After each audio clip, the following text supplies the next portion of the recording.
¿no? Vimos que por tener los dos doble enlaces, nos centramos básicamente los de 4 carbonos, los butadienos, ¿no? Teníamos este único caso que es el único butadieno sin sustituciones, ¿no? El que se llama, estrictamente hablando, butadieno. Entonces ese se apertura, pero como acá, como esta es una molécula simétrica respecto, ¿no?, a ambos lados, si yo me pongo en el punto medio, acá donde señalo con el cursor, ¿no?, a ambos lados es idéntica, es simétrica. Entonces cuando yo activo este mecanismo de adición para abrir el doble enlace, se abren los dos, no hay otra alternativa acá. Y se genera un doble enlace en medio, como vimos, ¿no? Pero por la cuestión de las interacciones y todo el tema de las fuerzas, ¿no?, primarias y secundarias, más el movimiento vibratorio, aquí se adquieren las llamadas conformaciones y configuraciones, ¿no? Entonces aquí hay dos, ¿no? Decíamos que esto es típico de la química orgánica, ¿no? Cuando hay un enlace insaturado, se imagina uno como que esto está en un plano de simetría, ¿no? Tanto en el lado izquierdo como en el lado derecho, ¿no? Entonces podemos ver que los extremos de crecimiento, que son CH2 con su enlace por acá arriba, y el CH2, el otro, con su enlace, pueden estar a un mismo lado del plano, arriba o abajo, no interesa, pueden estar en lados opuestos, uno abajo y otro arriba. Y esas son, pues, las configuraciones cis y trans, ¿no? Entonces eso ocurre acá y es la única posibilidad que tienen de apertura de los dos enlaces, que es la apertura simultánea. No hay sustituciones, decíamos, ¿no? La cosa cambia, pues, ¿no? Porque ahí sí ya hay un ordenamiento en el número de carbonos, ¿no? Entonces, por ejemplo, este famoso, el 2-metil-butadieno y el 2-cloro-butadieno, ¿no?, que tienen como nombres el isopreno y el cloropreno, respectivamente. Entonces, cuando yo abro el doble enlace, cuando activo esto, ahí sí va a depender de qué catálisis, ¿no? O abro el primero solo, o abro el cuarto solo, o abro los dos a la vez. El único que genera un enlace insaturado al medio es cuando se abren simultáneamente los dos. Y esos son los únicos polidienos que se fabrican en el mundo, en realidad, ¿no? Los otros se han hecho, se han sintetizado en laboratorio, en plantas piloto, pero no tienen mayor trascendencia industrial, ¿no? Entonces acá se habla de la polimerización en 1,4, que es la simultánea. Si fuera solo el primero, es la polimerización en 1,2, y si fuera el último, sería la polimerización en 3,4. Y eso ocurre cada vez que haya alguna sustitución en algún carbono. Y esa sustitución va a ser generalmente en uno de los carbonos del medio, ¿no? Hablando de los butadienos, ¿no? Pero hay pentadienos, hay hexadienos, septadienos y hasta octadienos que se han polimerizado en la industria, pero siempre con la polimerización simultánea, que es la que genera el doble enlace. Entonces decíamos que esta familia, al tener cada unidad repetitiva insaturada, esta es una macrocadena o una estructura, si fuera el caso, insaturada. Y esa es la característica de este grupo, a diferencia de los otros 5, ¿no? Este detalle le da una diferencia tremenda frente a los otros grupos, porque los otros que son de cadenas A, ¿no?, cualquiera de los grupos que agarre acá, por ejemplo, este último de acá, ¿no?, son polímeros de comportamiento plástico, como vamos a ver más adelante, ¿ya? Porque tienen deformaciones y recuperación a la forma limitada. Es el típico comportamiento plástico. En cambio, el de acá son los elastómeros, o los que antiguamente se llaman cauchos, comenzando por el polibutadieno, como el polisopreno o el policloropreno, más conocido como neopreno, ¿no? Si el isopreno es el 2-metilbutadieno, también se llama, el polisopreno también se denomina poli-2-metilbutadieno. ¿Eh? Y si el cloropreno también es el 2-clorobutadieno, el polímero neopreno es el poli-2-clorobutadieno. Esos son sus nombres originales, pero ya en el mundo de la ingeniería y la industria se los conoce como polisopreno y neopreno. Y de acá es el caucho natural, que lo vimos en una foto, en este mismo archivo, ¿no? Pero ya les comentaba que de los años 1860, ya hace fíjense cuántos, 160 años, esto se hace por un mecanismo, un proceso industrial sintético. Y ese caucho polisopreno sintético es mejor que el natural, inclusive, porque sale más puro. El natural arrastra siempre algunas impurezas producto de su crecimiento vegetal que tiene natural, ¿no? Entonces, es así, ¿no? Esto se encuentra en la bibliografía con mucha frecuencia, dicen el polisopreno o caucho natural, le dicen así, ¿no? Cuando dicen caucho natural se están refiriendo al de origen natural, pero cuando hablan de polisoprenos secas se refieren más al sintético, ¿ya? Pero hay esa confusión, ¿no? Entre los autores no son iguales, pues, en los términos a veces, ¿no? Unos son más claros que otros, ¿ya?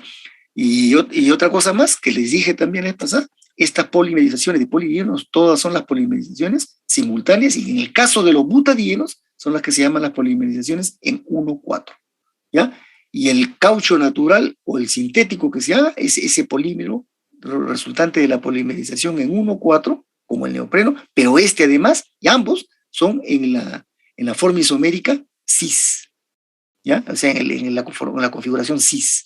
Ese es el caucho, ¿verdad? Porque el trans, acá lo podríamos ver, imagínense acá, si tomamos como ejemplo el polibutadieno, el cis y trans, aquí tendríamos el extremo CH2, aquí habría el CH con el metilo o el cloro, ¿no? Igualito acá, aquí habría el CH con el metilo y el cloro, pero los extremos estarían al mismo lado o en lados opuestos. O sea que los dos de acá, polisopreno y neopreno, también tienen sus isómeros cis y trans, ¿ya? Pero los que se usan, pues elastómeros son los cis.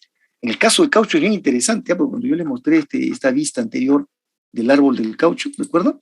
Decía que esto se saca, al árbol lo pelan, así le sacan un poco la corteza y lo machetean, le hacen así como surcos, ¿no? Como heridas para que brote, chorree el caucho, que sale líquido, y apenas va cayendo en el recipiente y va pasando el tiempo un poco, se va como coagulando, se va solidificando y adquiere esa consistencia como de una masa suave, esponjosa, es el caucho. Pero simultáneamente a como cae esto, el árbol bota un segundo líquido, que es de otro color, es un color medio, color vino así, medio granate, vino, que es el isómero trans. El mismo polímero, exacto, en el isómero trans. Y ese polímero no se usa ya industrialmente, pero se usó mucho tiempo y se lo usó como pigmento, ¿ya? Y le pusieron un nombre al polímero y le decían la gutapercha.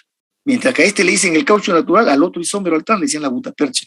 Y durante mucho tiempo en la industria, yo recuerdo eso, por los años 70 por ahí, ¿no? Se compraba las cintas estas, en la ferretería iba a comprar estas cintas para aislar cables eléctricos, estas que ustedes compran ahora en carretitos, ¿sí? Antes habían igualito, ¿ya? Y se llamaba la gutapercha. Uno iba a la ferretería y compraba un carretito de gutapercha y venía una cinta que uno lo usaba para piezar, digamos, cables eléctricos, aislar, y de paso los aislaba. Y era como una cinta, así como un esparadrapo, así, color negro, generalmente el esparadrapo es blanco, ¿no? Pero este era de color negro y en un lado tenía todo el polímero, el pegamento. Entonces, eso servía para unir, pegar dos cables y de paso aislarlos. Y así se le llama la gutapercha, pero eso ya, ustedes ya ni lo escuchan, ha desaparecido. ¿Por qué? Porque esos productos ya ahora son sintéticos totalmente, ya no son de polisopreno, del caucho natural trans. ¿Ven? Toda una historia hay acá en esto. Entonces, eso se ve acá, ahora que estamos viendo las estructuras, ¿no?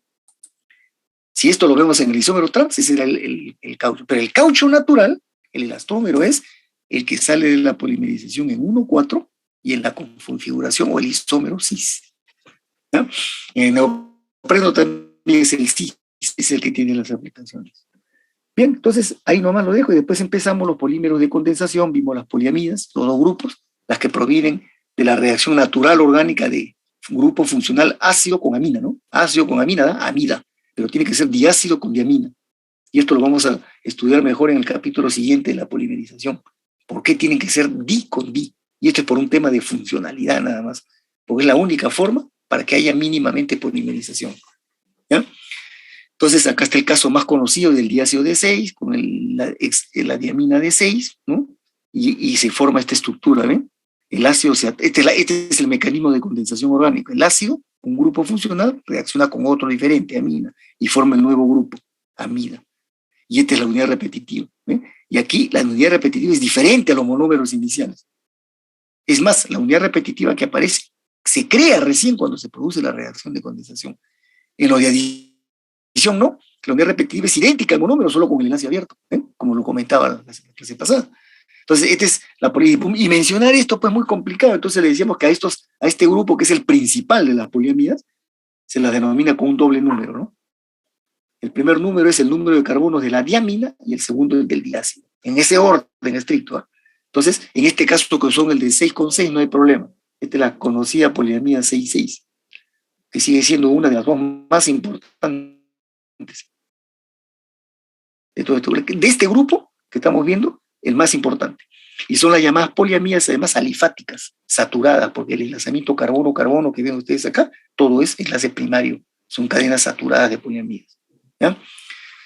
Y aquí tenían otros ejemplos, el 610, y acá esto ya, ustedes tienen el archivo pues, para que los analicen. Ya saben, el primer número es los carbonos de la diamina y el segundo el del diácido. Acá está la 7,5, la 7,7, la 7,9, la 6,10, hay la 6,11, la 9,10, la 9,11, la 11,15, la 14,15, un montón hay acá. Este es un grupo muy numeroso. Características, como todo grupo amida, resistencia al ataque químico. Esa es su cualidad principal, son cotizadas por eso y por eso son polímeros más caros que otros grupos, y por otro lado tienen buena resistencia mecánica. Uno de sus usos principales es para envases especiales, por ejemplo, ¿no? Y cuando hay casos especiales, como hemos visto también ahora, ya son aplicaciones especiales, ¿ya?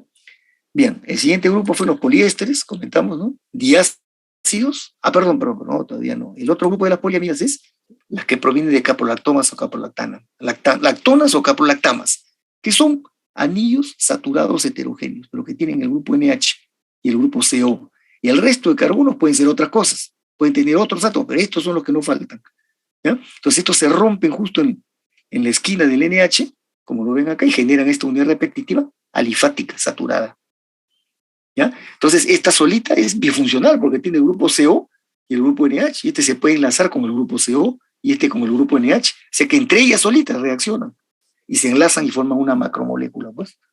Y cuando se enlazan, el grupo CO, que se va a unir con el extremo NH de otra unidad, va a formar el CONH, ¿no? Que es justamente una poliamida. Por eso este grupo está considerado como poliamidas, ¿no?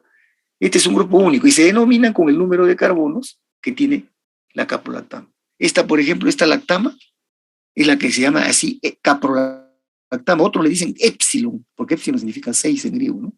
Y épsilon caprolactama. Entonces a esta le dicen poliamida 6. Y hay varias, ¿eh? De diferentes caprolactamas y caprolactonas. Yo le dije que ustedes averigüen qué tipo de estructuras adicionales hay en estos grupos. Esto está en cualquier libro de química orgánica, ¿ya? Pero esto ya no lo estudian en Orgánica 2, pues no llegan a estudiar este tipo de familias, ya que son más pequeñas, ¿no? Bien, esos son los dos grupos principales, pero dentro de este primer grupo que mencionamos de diácidos con diaminas hay este subgrupo especial, que son las aromáticas, porque tanto el diácido como la diamina tienen grupos aromáticos, como el benceno, por ejemplo. Este es el mismo ácido del PET, del poliéster PET, miren, ya que lo vamos a ver. Este es el benceno dioico, con 2 ácidos. Y este es la diamina del mismo benceno, pero ambos en el isómero para, ¿no? Orto es acá, meta y para, la que está a 180 grados opuestos. Se unen y forman la poliamida. Es idéntica, miren, es una poliamida de diácidos y diaminas, así como es el primer grupo pero con el detalle de que son ambos aromáticas. Entonces estas son macromoléculas, son macrocadenas, son poliamidas insaturadas, porque en la cadena estamos viendo, pues, insaturaciones.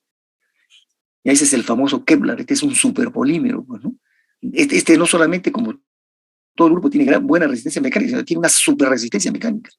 Ya con esto le decía, se hacen filamentos, fibras, cables y estructuras mayores para suspender puentes, imagínense, en sustitución de los mismos cables de acero. Es un polímero un poco caro, pero frente al metal tiene varias ventajas, porque no se oxida, pesa mucho menos, ¿no? Y es incluso un poco más barato que el acero, ¿ya? Y tiene la misma resistencia a la tenacidad que el acero. Y este mismo después dio pie a este otro, al Nomex. Cuando cambiamos acá el diácido que está en posición en el isómero para, con el otro que está en posición meta. Y sale, este vendría a ser estrictamente hablando como un isómero del Kevlar, pero no, como tiene propiedades diferentes y lo consideran diferente, le han puesto el Nomex. A esto ya no lo podemos denominar como el doble número que hablamos acá, pues, ¿no? Porque tendríamos que tener, pues, el nombre exacto. Este se llama bencenodioico, pero este ya no. ¿Eh? A esta le dicen diferentes formas, ¿no? Mejor ni lo menciono para no confundir, pues es un tema más de orgánico. Entonces le pusieron simplemente a este polímero que tiene esta unidad repetitiva, el Kevlar, y a este el Nomex. Y hay otros que ya van cambiando cuando los carbonos de ambos, del diácido, van aumentando, o cuando el anillo bencénico va siendo otro. Puede ser un anillo naftalénico, antracénico, o con sustituciones. Entonces esta se ha vuelto toda una familia. Y son las famosas poliamidas aromáticas de aramida, que son súper polímeros todas, ¿no? Bien, entonces después viene el PET, poliésteres. Reacción típica de la química orgánica, ácido con alcohol, o ácido con oxidrilo. Aquí tiene que ser diácido con dioxidrilo para que salga el poliéster. ¿Bien? Y ahora que hablamos de los verdaderos poliésteres, no esos acrílicos que vimos que eran secundarios, estos son los poliésteres que están en la cadena principal misma. Porque miren, el diácido de 6 carbonos, este diácido es el mismo del Kevlar, el mismo, ¿ven? Es el bencenodioico, ¿ya? Ese bencenodioico tiene un nombre, Acá en la poliamida no lo comenté porque no interesaba, pero aquí sí, este es el conocido ácido tereftálico. Así se llama, tereftálico. Y es un nombre aceptado por la IUPAC. Entonces, cuando este tereftálico reacciona con un diol, el más chiquito de todos, que es el etanodiol, ¿no? O el etilenglicol conocido, porque los dioles se conocen como glicoles también, ¿no? Entonces se forma el politereftalato de etilenglicol o también el polietilentereftalato. ¿Ven? Y ese ahí viene el nombre PET. Entonces, pero si estos van creciendo en tamaño, se vuelven impronunciables. ¿No? Entonces, por eso la nomenclatura IUPAC ha permitido para los poliésteres denominarlos con las iniciales, con las siglas, PET. Y hay otros, cuando el diol va creciendo, por ejemplo, este mismo tereftálico después reacciona con el de 3 carbonos, que es el propanotriol, o el propilenglicol, o puede ser el de 4, el butilenglicol. Y lo que va cambiando es acá esto, el polipropilentereftalato, el polibutilenter-eftalato, y esta letra E cambia por P cuando es el propilén de 3, o con B grande, cuando es el butilén de 4. Y eso es lo que se muestra acá. Bueno, acá está un poco al detalle más el PET, pero aquí está el caso del butilén, por ejemplo. ¿Ven? El PBT. Y el otro es el PPT, ¿no? Polipropilenter-eftalato. ¿Ya? Entonces son los 3 más importantes del ácido tereftálico solamente. Y dentro del campo de los plásticos, poliésteres, los más importantes son los que provienen de diácidos insaturados como este PET. Muy pocos se utilizan ácidos acá alifáticos saturados, ¿no? En el campo de los polímeros, por lo menos, esos poliésteres son con insaturados acá.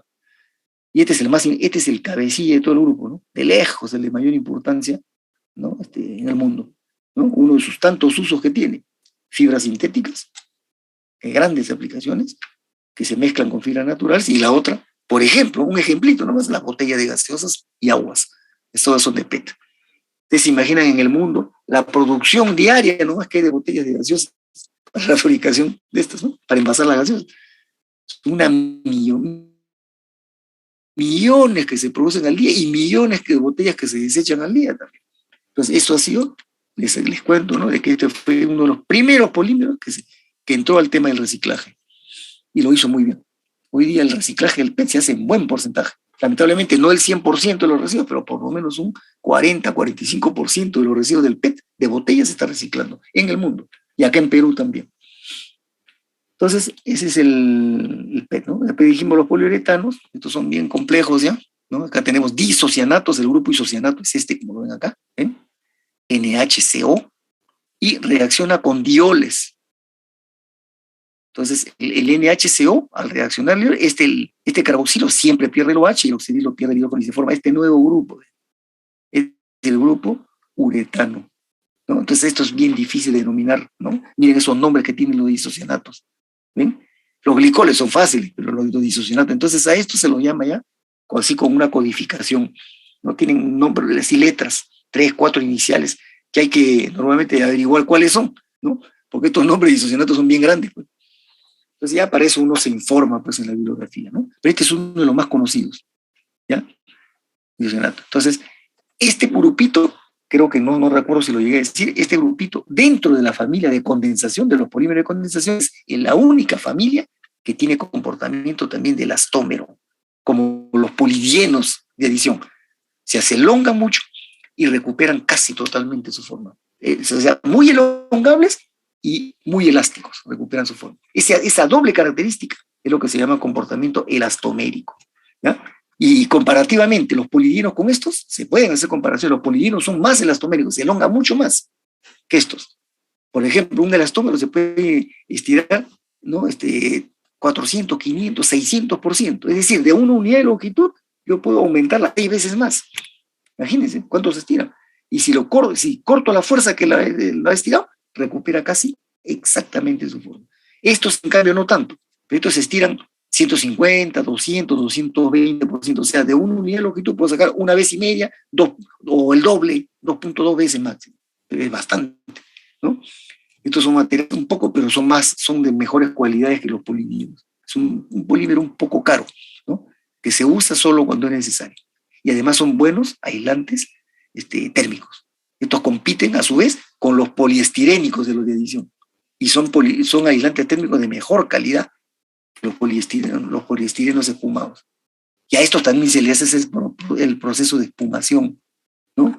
Cuando yo un tenopor no me basta para, hagamos una aplicación de aislamiento térmico con una tubería, como le decía el otro día, de repente un fluido está yendo por una tubería a 250 grados, no puedo usar ya el tenopor, porque el tenopor está a casi 200, no funcionaría, pero un poliuretano sí. ¿Ven? Entonces, este es un polímero más caro y se usa en aplicaciones más especiales, ¿no? Y además, el elastómero, como les digo, en la industria de calzado se utiliza para zapatería fina o digamos, implementos deportivos finos, ¿no? Como que zapatillas esas de lujo, pues esas de marca, ¿no? Que cuestan 500 soles una zapatilla, esas tienen la planta de poliuretano original, ¿no? Que es un confort pues, muy agradable, ¿no?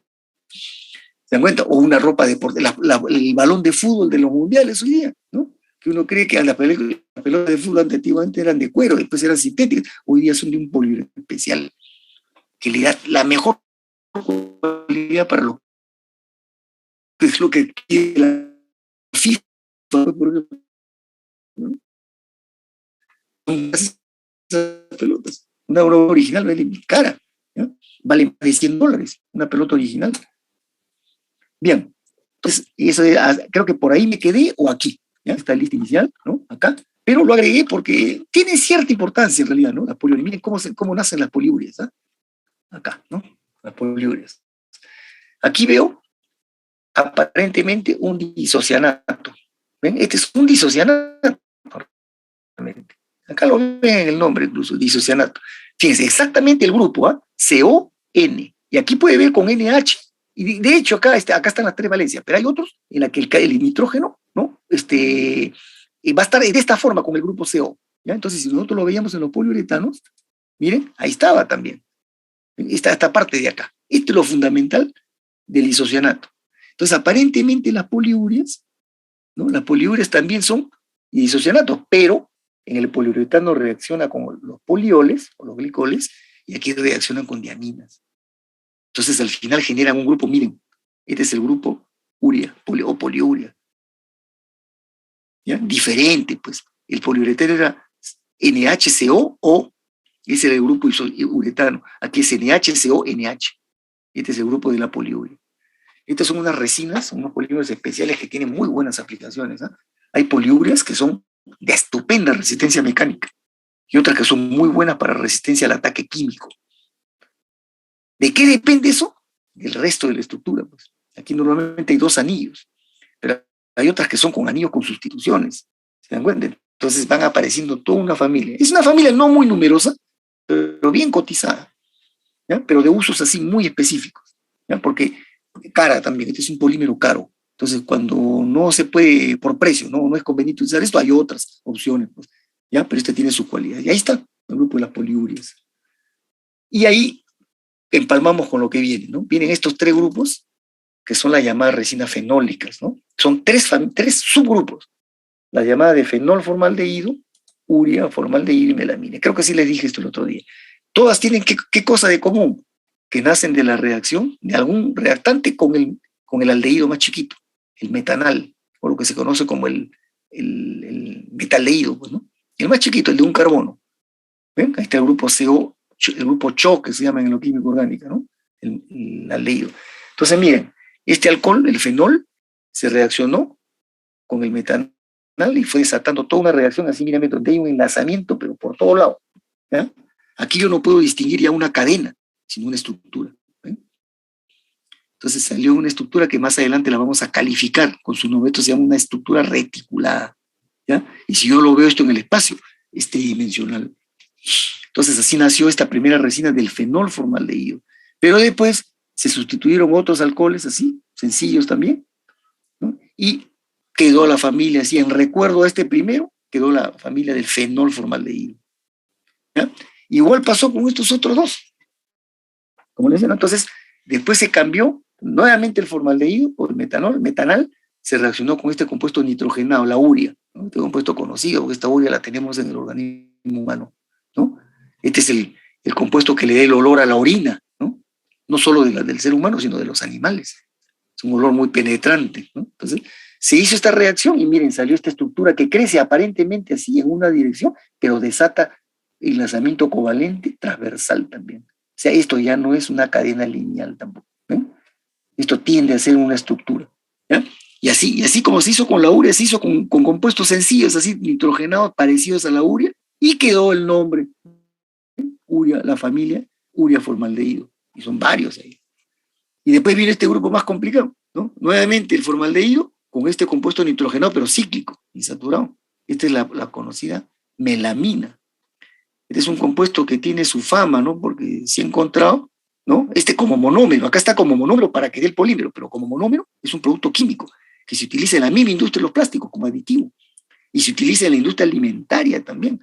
Y es un poco peligroso porque cuando es mal usado, este compuesto puede entrar en contacto con el organismo humano, porque puede venir o en un recipiente de alimentos, sobre todo en los recipientes de alimentos, ¿no? Entonces, cuando es mal usado el alimento o el recipiente, se puede desprender del recipiente y esto ingresa al organismo y es medio cancerígeno.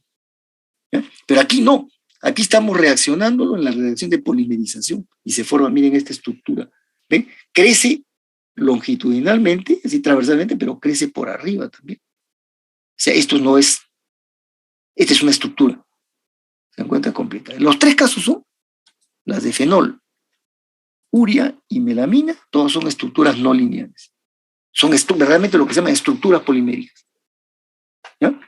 Son muy parecidas estas tres familias, ¿ya? Y a todas le dicen las resinas fenólicas. Todo, fíjate, incluso por recuerdo al fenol, porque fue el primerito que se hizo acá, ¿no? Pero son tres grupos que tienen sus grandes similitudes y pequeñas diferencias. Todos son plásticos, se utilizan como plásticos porque son de poca elongación y no mucha elasticidad, ¿no? Bueno, plásticos que tienen comportamientos parecidos. Se utilizan sobre todo para estructuras laminadas o como recubrimientos de laminado. Por ejemplo, hacen láminas, planchas, y con eso se recubren metales, maderas con efectos decorativos, ¿no? Para la mueblería, por ejemplo, ¿no? Las carpetas. ¿Te has visto las carpetas así? Esas tienen una recubierta brillante, bien decorativa. Esa es la capa de una de estas resinas, pero debajo está la madera o el derivado de celulosa, que es el que le da la consistencia al tablero de una carpeta, por ejemplo, ¿no? Pero el acabado estético, superficial, es como una lámina, un recubrimiento, tipo así como una lámina delgadita que le ponen encima de la madera, y también se hace sobre metales. Y esa es una de sus tantas aplicaciones. O para mueblería, para muebles.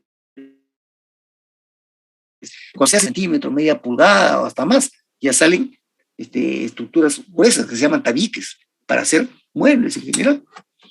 Y hay casos de estructuras incluso de resinas fenoles que tienen hasta 5 centímetros o 6 centímetros, 2 pulgadas de grosor. Y que ya eso ya no le dicen láminas, ni tú le dicen tabiques, ¿ya? Y sirve para, por ejemplo, en un ambiente separar, crear ambientes separados, como paredes. Ustedes habrán escuchado esta palabra, no sé, de repente uno de ustedes dice el drywall, que es un material que está muy de moda para aplicaciones en baños, en construcciones, en casas. Drywall que vienen así en paneles grandes, así como en planchas de 2 metros, 2,50 por 1,10 m, y en grosores distintos. Y eso sirve, por ejemplo, dentro de una habitación yo puedo hacer una separación, creo un ambiente aparte con drywall, y son estas resinas fenólicas. ¿Ya? O un estante para libros, que está hecho 100% de planchas fenólicas. ¿Y qué calidad tienen? Pesan poco y no se apolillan. Porque cuando la fabrican la resina aprovechan y le ponen un aditivo, que es un fungicida, que es un veneno para insectos, entonces la polilla nunca va a entrar a ese material. ¿Ven?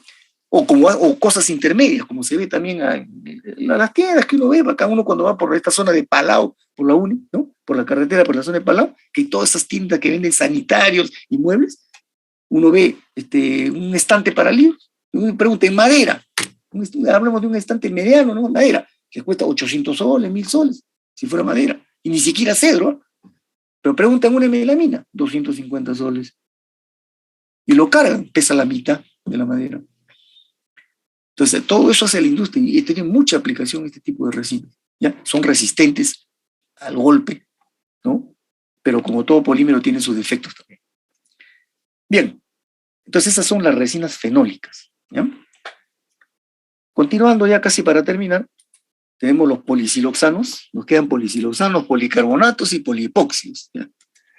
Miren, polisiloxanos, este es un grupo orgánico, ¿eh?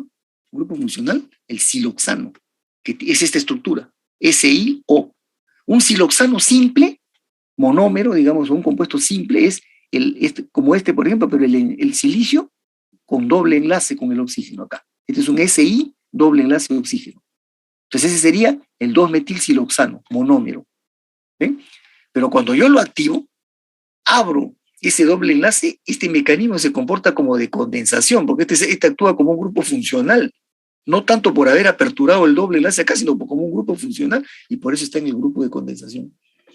¿Ya? Entonces, ese siloxano aperturado se comporta y se empieza a encadenar. Entonces, esta unidad repetitiva, ¿no? Una vez aperturado el doble enlace, es esta que ven acá, y se va encadenando y salen los polisiloxanos. ¿Ven? Acá hay 3 ejemplos.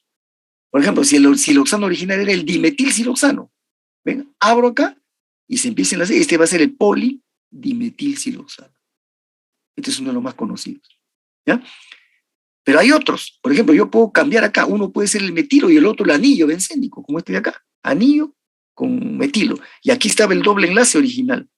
¿Ven? Entonces, rompo acá, se genera la unidad repetitiva que ven, abierto acá el SIO, ya saturado, y se empieza a encadenar. Y se forma el polimetilfenilsiloxano. ¿Se dan cuenta? Y así este otro, donde los dos grupos sustituyentes sean fenilos. Entonces será el polidifenilsiloxano. Y hay un montón acá, porque van cambiando según los grupos sustituyentes que hay acá alrededor del grupo siloxano. ¿Ya? Esta es una química orgánica conocida también. Existen los siloxanos simples, ¿ah? Que es cuando este es el doble enlace, nada más, sin polímero. ¿No? Entonces estos polímeros conocidos ampliamente en la industria como la silicona, pues este es un nombre famoso, ¿no? Porque tiene aplicaciones, a nosotros nos interesan las aplicaciones industriales, pero también tiene pues aplicaciones en otros campos, como en el campo de la farándula, ¿no? Entonces han escuchado cuántas veces que una vedette se ha hecho implante de silicona y estuvo grave porque el implante se le reventó dentro del cuerpo. ¿Se dan cuenta? Lamentablemente es así, pues, ¿no? Cuando uno ve en la televisión mucho estos personajes de la farándula, ¿no? Que están operados del cuerpo, con implantes en los hombros, en el busto, en la espalda, en las caderas, ¿no? A hombres también, el busto, unos súper fornidos que en realidad son implantes, ¿no? Igualito en la cara, en la mandíbula para mejorar los pómulos. Uno cuando ve estos personajes de televisión no sabe cuánto de natural son y cuánto de sintético realmente, ¿no? Y estos materiales se prestan mucho a eso. Tienen una cualidad que los diferencia de muchas de las otras familias, que según los grupos sustituyentes que hay acá, como ven, pueden ser rígidos, pueden ser semirrígidos o pueden ser blandos. O sea, hay siliconas que parecen elastómeros, hay otras que parecen plásticos duros y otros plásticos normales. Esa habilidad que tienen les da grandes aplicaciones en la industria. Son muy cotizados estos compuestos. Se utilizan también como pegamentos. Ustedes han escuchado a veces, dicen, se me ha roto de repente el lavadero en un baño, ¿no? En una cocina, el tablero de lavadero que meter se ha hecho un huequito, ¿no? Uno dice, hay silicona, ¿no? Uno compra una silicona en chisguete, ¿no? La abre, la echa ahí, tapa el huequito bien tapadito y lo deja que seque. Se pone como más.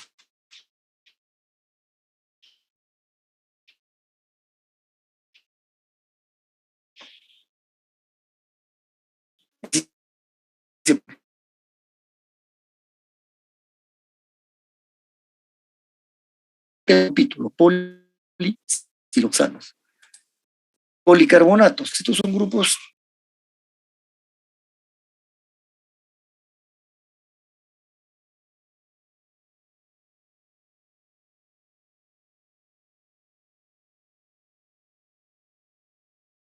Acá hay un bisfenol que le llaman bifenol A. Yo no sé ni cómo sería el nombre yupa de esto, porque se llama bis, ¿no? Fenol, porque veo pues el grupo benceno con alcohol.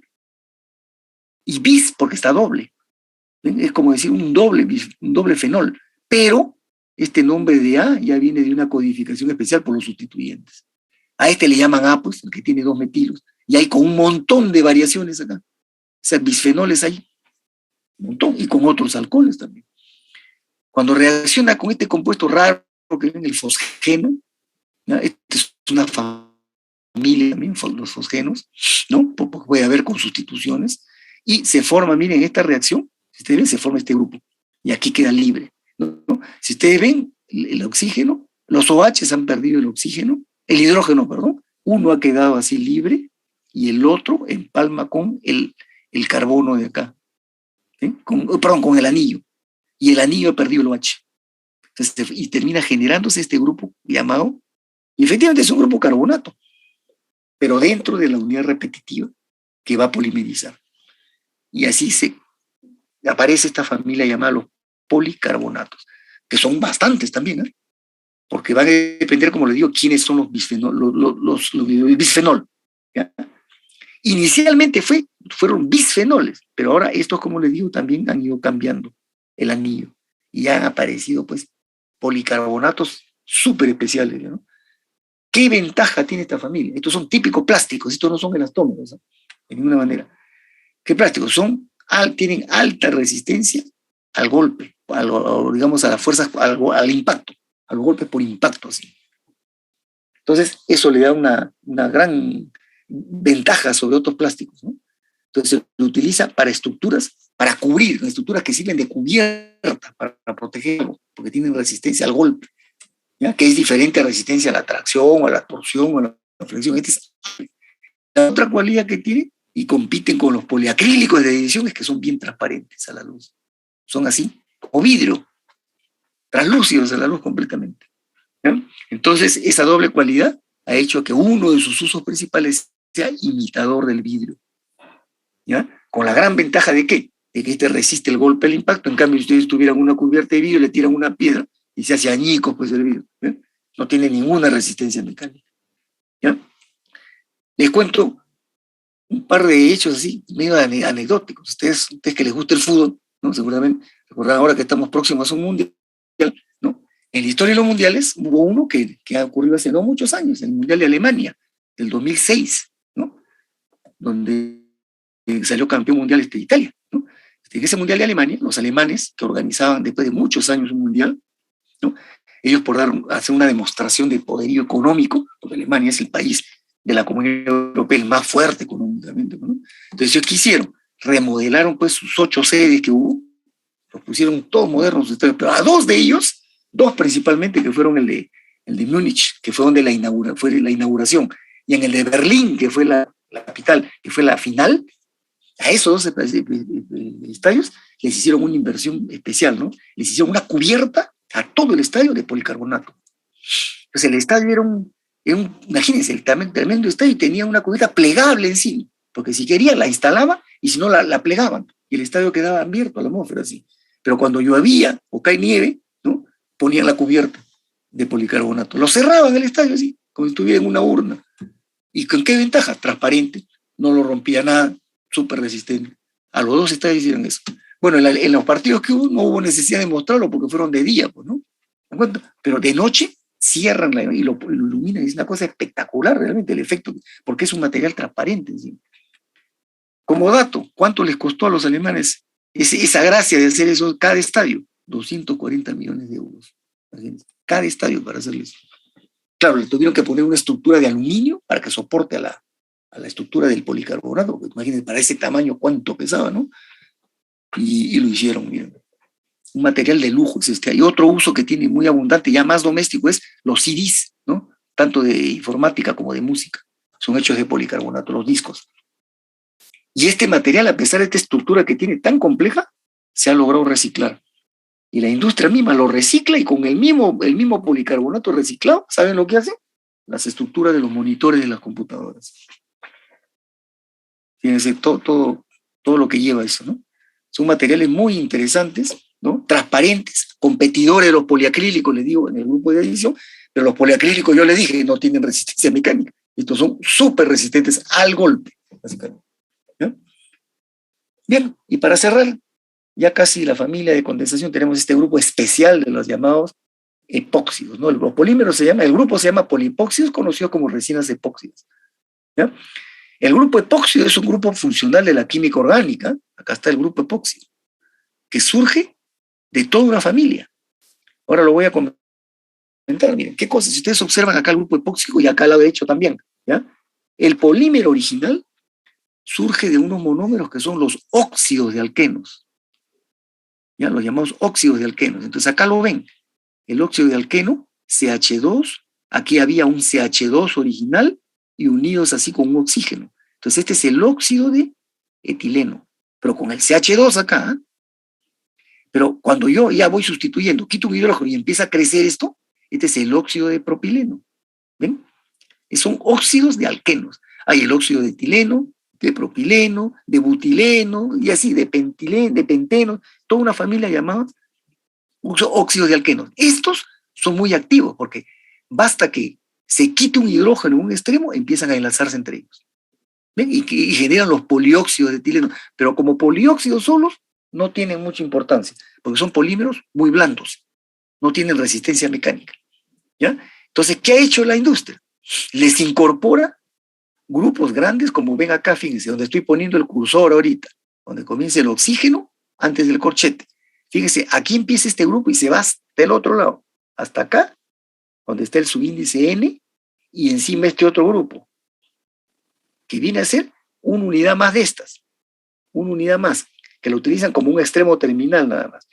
O sea, le han incorporado prácticamente todita esta cadena, esta es una cadena polimérica, y solamente han ubicado a los extremos epóxicos, a los grupos epóxicos en los extremos. O sea, lo han alterado totalmente al polímero, ¿no? Porque el polímero hubiera sido el polióxido de propileno, ya secas.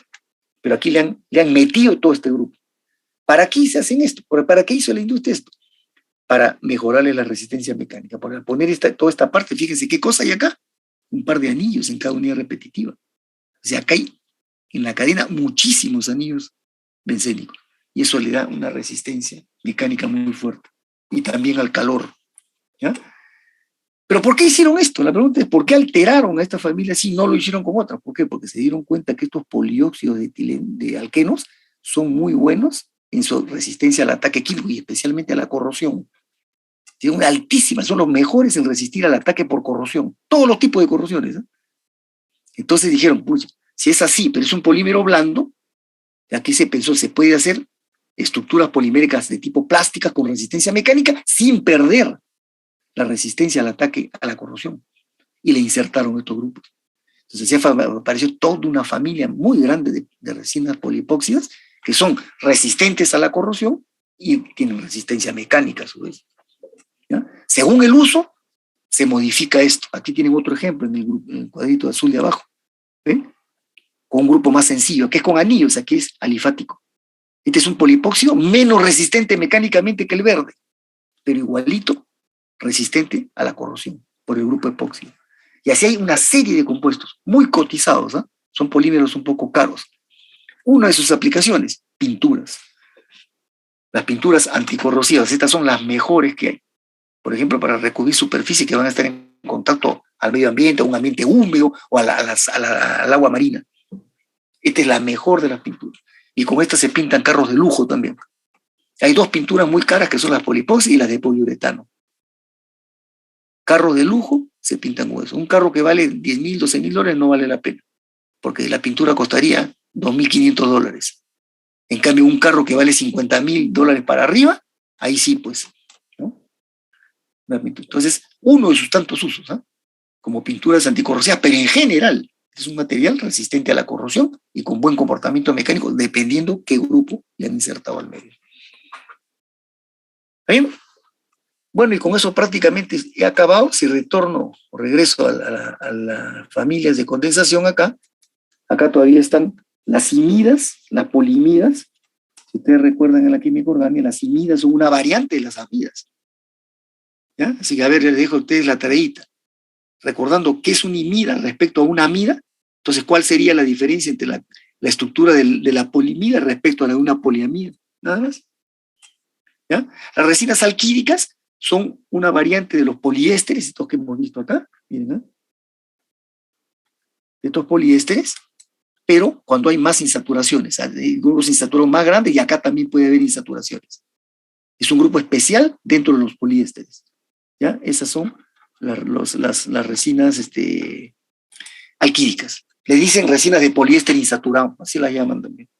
Poliéteres, ahora vamos a ver en el tema siguiente, cuando vemos estructuras, un caso, no lo menciono acá, porque los poliéteres son muy poquitos, pero los pocos que hay son muy cotizados por sus grandes propiedades que tienen. ¿Ya? Entonces aquí simplemente lo conocemos como grupo, pero más adelante vamos a ver un caso de ellos. ¿Ya? Estos inorgánicos los dejo ahí porque la industria los utiliza para cosas muy, muy puntuales, son caros y son de los pocos grupos de macromoléculas inorgánicas, ¿no? Como hemos dicho, la gran mayoría son orgánicas. Hay unas 3 o 4 más, pero no pasan de 5 grupos frente a 20, que son los de condensación, que son minoría. ¿Eh? En los celulósicos sí le diría algo, o recordaría algo que mencioné cuando presenté la celulosa, ¿no? La celulosa está acá. Entonces, esta es la celulosa secas, que es o la fibra de algodón, que ya está hecha, que se usa en campo textil, o la celulosa de los troncos de los árboles y arbustos. ¿Ya? Entonces, químicamente esta es la estructura, solamente lo que difiere entre la celulosa de los árboles y la celulosa del algodón es el peso molecular. ¿Ya? Estas son cadenas, la del árbol son cadenas más chicas, pero son polímeros. Entonces, miren, estos tienen 6 grupos oxidrilos acá, 2 secundarios y 4 primarios. Entonces, estos pueden ser esterificados y eterificados. Entonces, van a aparecer los ésteres celulósicos y los éteres celulósicos, pero sobre todo los ésteres. Entonces, esos son a los que se refiere acá en la numeración, la familia celulósicos. Está la celulosa primero y los derivados celulósicos diversos, ésteres y éteres. ¿Ya? Ahora, en otros campos que no sean polímeros, también se utilizan derivados celulósicos en la medicina, por ejemplo. ¿Ya? Pero eso no es nuestro campo, ¿no? Estamos hablando de lo que sea como material de ingeniería. Entonces, ese es el grupo. No hay nada más que decir. Ven, la celulosa, que es esterificada o eterificada, nada más. Y así hemos terminado toda la familia. No sé si hay alguna pregunta sobre no, porque estos grupos no quedan ahí. ¿Eh? Ahorita los estamos conociendo así, con nombre, y qué cosa es el detalle, digamos, más relevante de la estructura del grupo. Y ya hemos dicho algún comentario, pero nada más. Ahora, entre ellos hay grandes diferencias, ¿no? Por supuesto, y sobre todo en las aplicaciones. ¿Ya? Entonces, este es el mundo de los polímeros. Acá estamos hablando de cientos de miles, así, cientos de miles de polímeros. Bien, ya para cerrar este primer capítulo, este archivo, han visto ahí estas 2 diapositivas que dice, vamos a ver ahora por su comportamiento frente al calor. Hay una clasificación también. Termoplásticos, termorrígidos y elastoméricos. Pero eso cuando hablemos de su comportamiento frente al calor.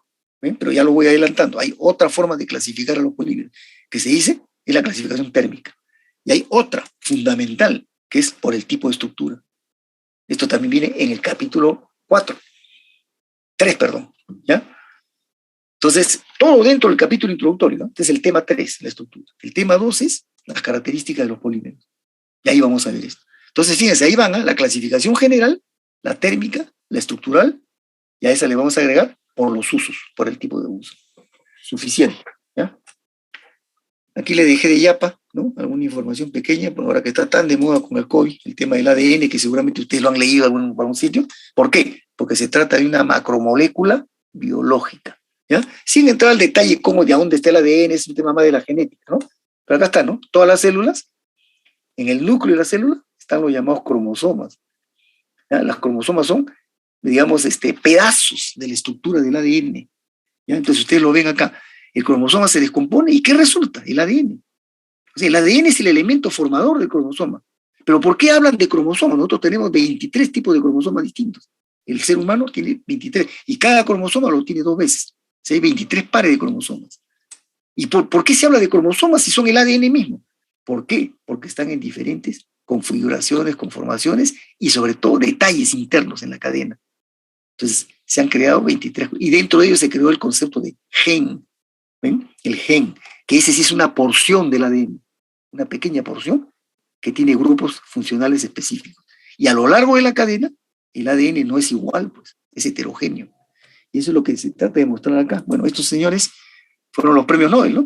2 ingleses, Watson y Crick, Watson y Crick, los 2 ingleses que descubrieron, identificaron la estructura del ADN. Y aquí la vemos.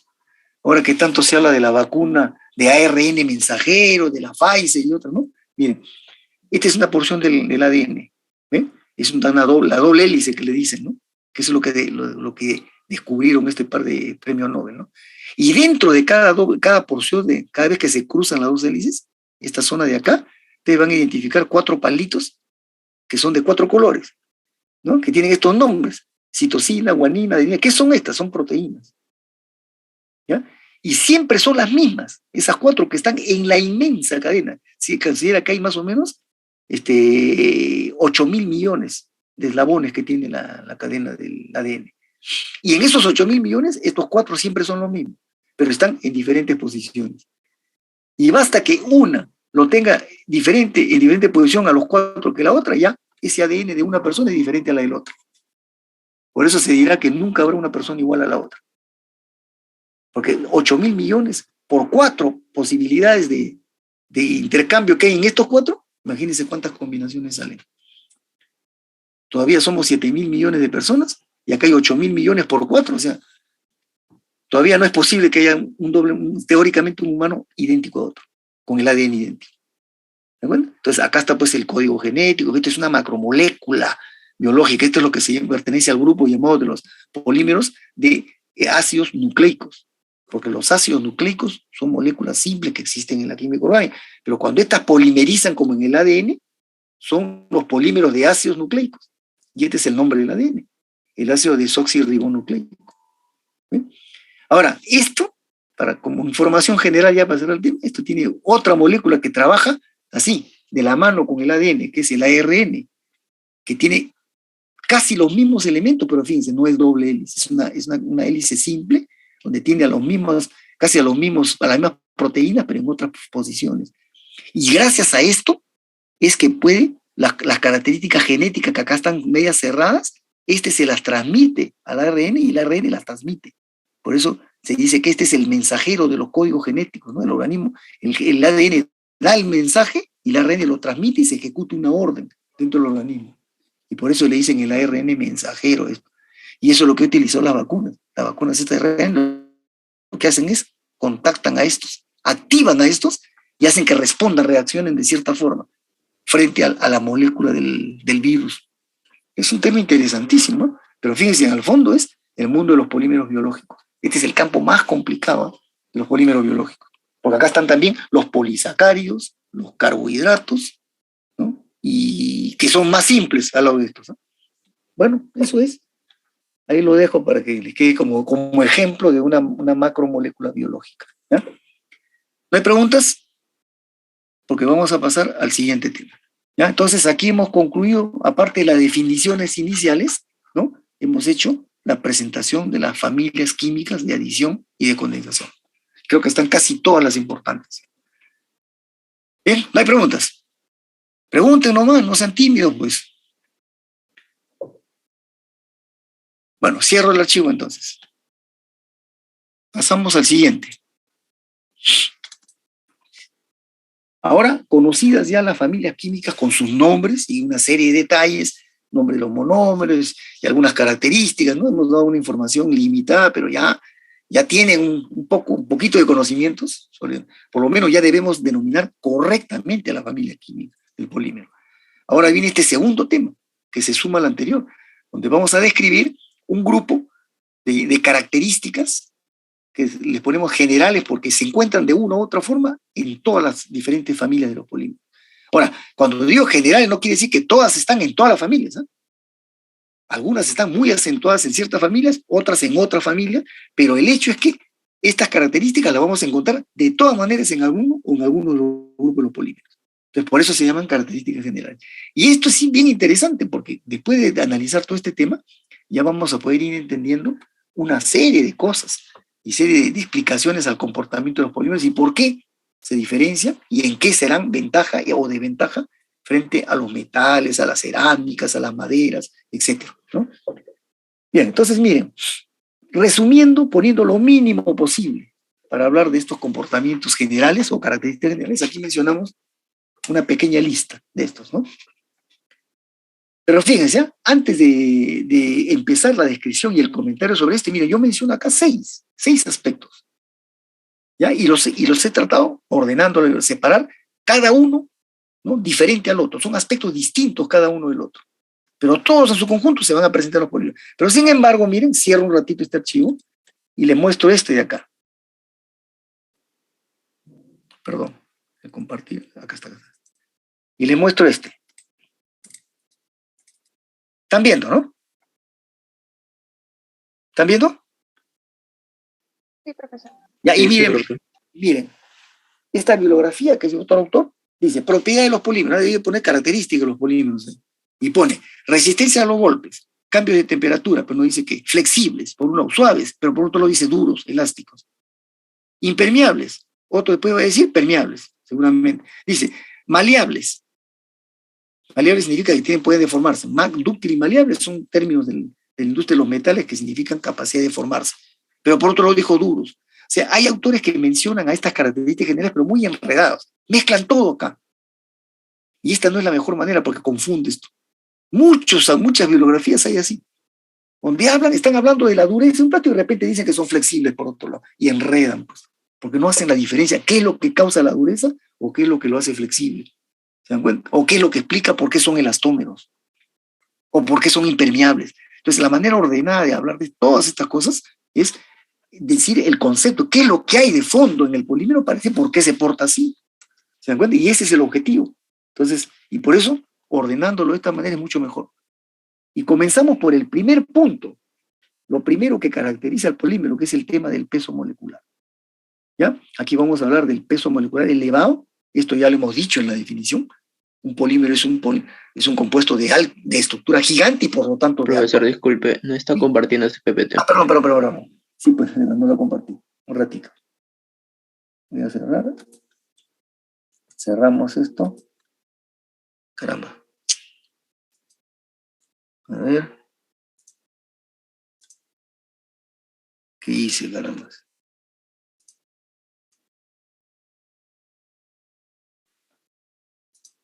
Ya, ahora sí. Compartimos. Acá. Listo, ahora sí ven, ¿no? Sí, ahora sí, profesor. Listo. Entonces, mire, el peso molecular es un tema gravitante, porque es lo primero que va a diferenciar, y van a ver ustedes de arranque nomás cuando veamos los primeros aspectos del peso molecular, ¿no? Si algo diferencia a un polímero de los otros compuestos que no son polímeros, ese es el tema del peso molecular.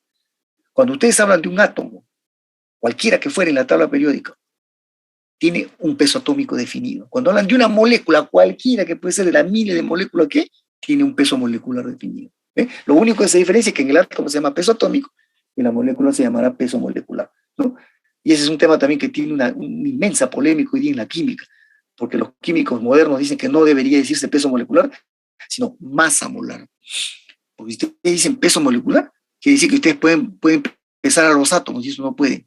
Pero si dicen masa molar, es lo que están diciendo el peso de una mol del compuesto. O sea, hay toda una polémica ahí entre químicos, ¿no?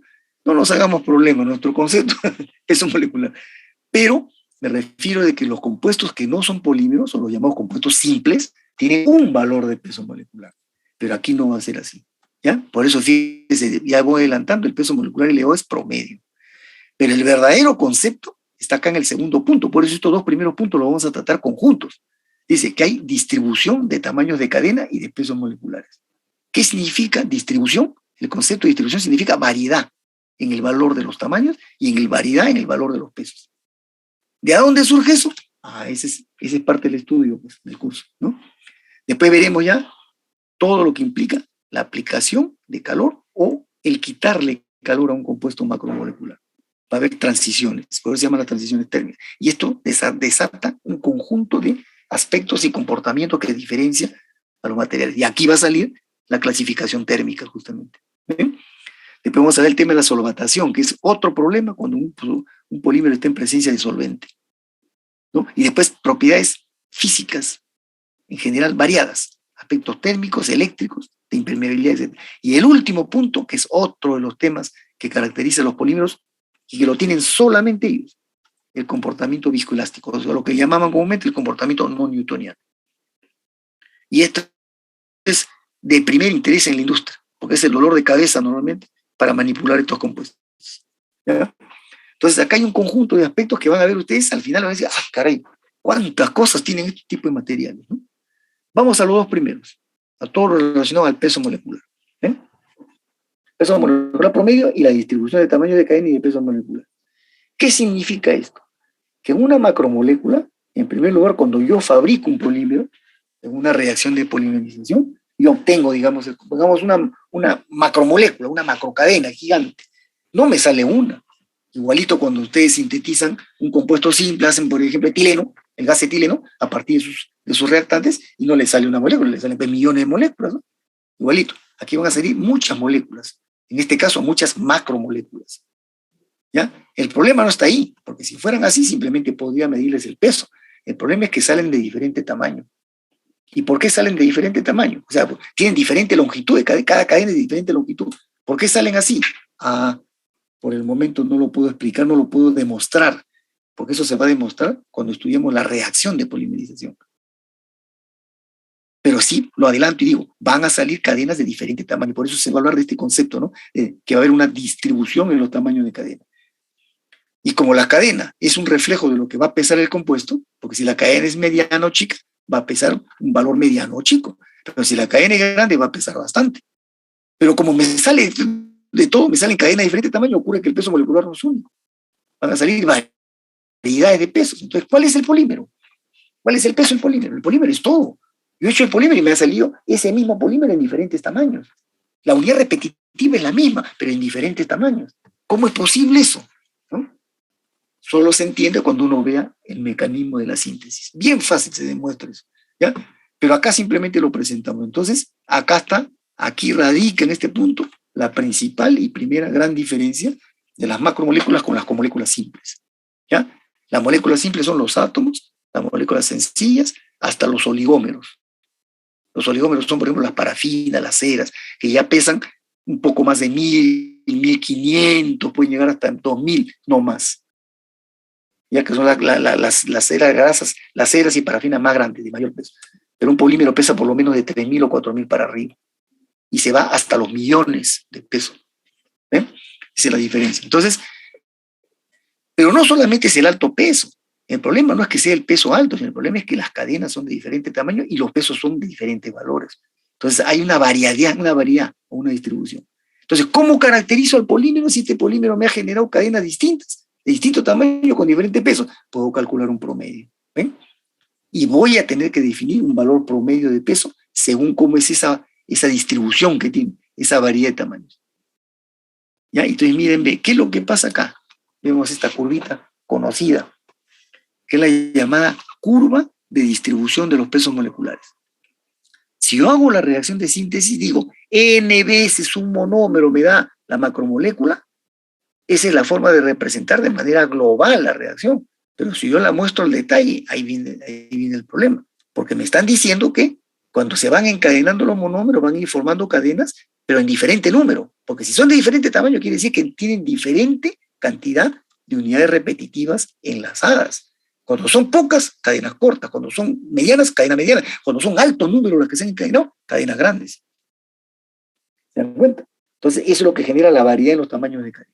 Entonces, se acostumbra a representar eso con esta curva llamada curva de distribución. ¿Y qué cosa es lo que representamos acá? ¿Ya? Representamos en el eje X el peso molecular y en el eje Y el número de moléculas. Cuando yo hago una síntesis, yo tengo una cantidad X. Yo no sé cuántas moléculas, de repente 200.000 moléculas pues en el reactor, o de repente 2 millones, no lo sé, ¿no? Ese es el total de las moléculas de polímero. Ese es el 100% de las cadenas de polímero. ¿Se dan cuenta? Pero, ¿qué ocurre? Me están diciendo que salen de diferente tamaño. Entonces, esta curva trata de representar eso. Es decir, ¿cuántas de ese 100%, o sea, qué porcentaje tiene un cierto tamaño y por lo tanto pesa un determinado valor?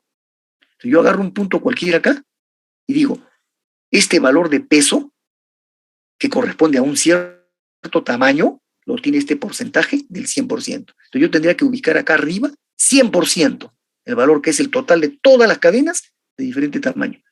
Y cualquier punto acá me dice qué fracción de ese total del polímero, de ese total de cadenas, tiene un tamaño determinado que tiene este peso determinado. ¿Ven? Cualquier puntito. Entonces es una curva tipo campana de Gauss. Tiene esa tendencia a ser tipo campana de Gauss. ¿Y qué significa eso? Que del 100% de las cadenas que yo saco en la reacción de polimerización, o sea, en el reactor químico, los valores extremos, los muy chicos o los muy grandes, son porcentajes minoritarios en toda la población de cadenas. Y la gran mayoría se encuentra en un rango, ¿no?, que puede ser definido como un valor promedio. Exactamente lo que dice pues el teorema de Gauss, ¿no? Que a una población siempre los valores extremos son minoría y la gran mayoría tiende a un valor representativo, ¿no? Exactamente eso se cumple. Entonces todo está en identificar bien la característica de esta curva nomás. Esta curva puede ser así como la ven, puede ser mucho más ancha, así miren, como síganme el cursor, puede ser así anchísima, que se va hasta por acá, o puede ser bien cerrada, una así que parezca un pico ya, así bien, bien estrecha. Y cada una refleja cosas distintas, ¿no? Conclusión, yo les digo, si esta curva es más ancha, ¿qué me podrían decir de un polímero que tenga la curva más ancha respecto a un polímero que tenga esta curva que ven? ¿Ah? ¿Qué significaría eso? Este es un polímero y otro sería con una curva más ancha. ¿Cuál sería la diferencia entre los dos?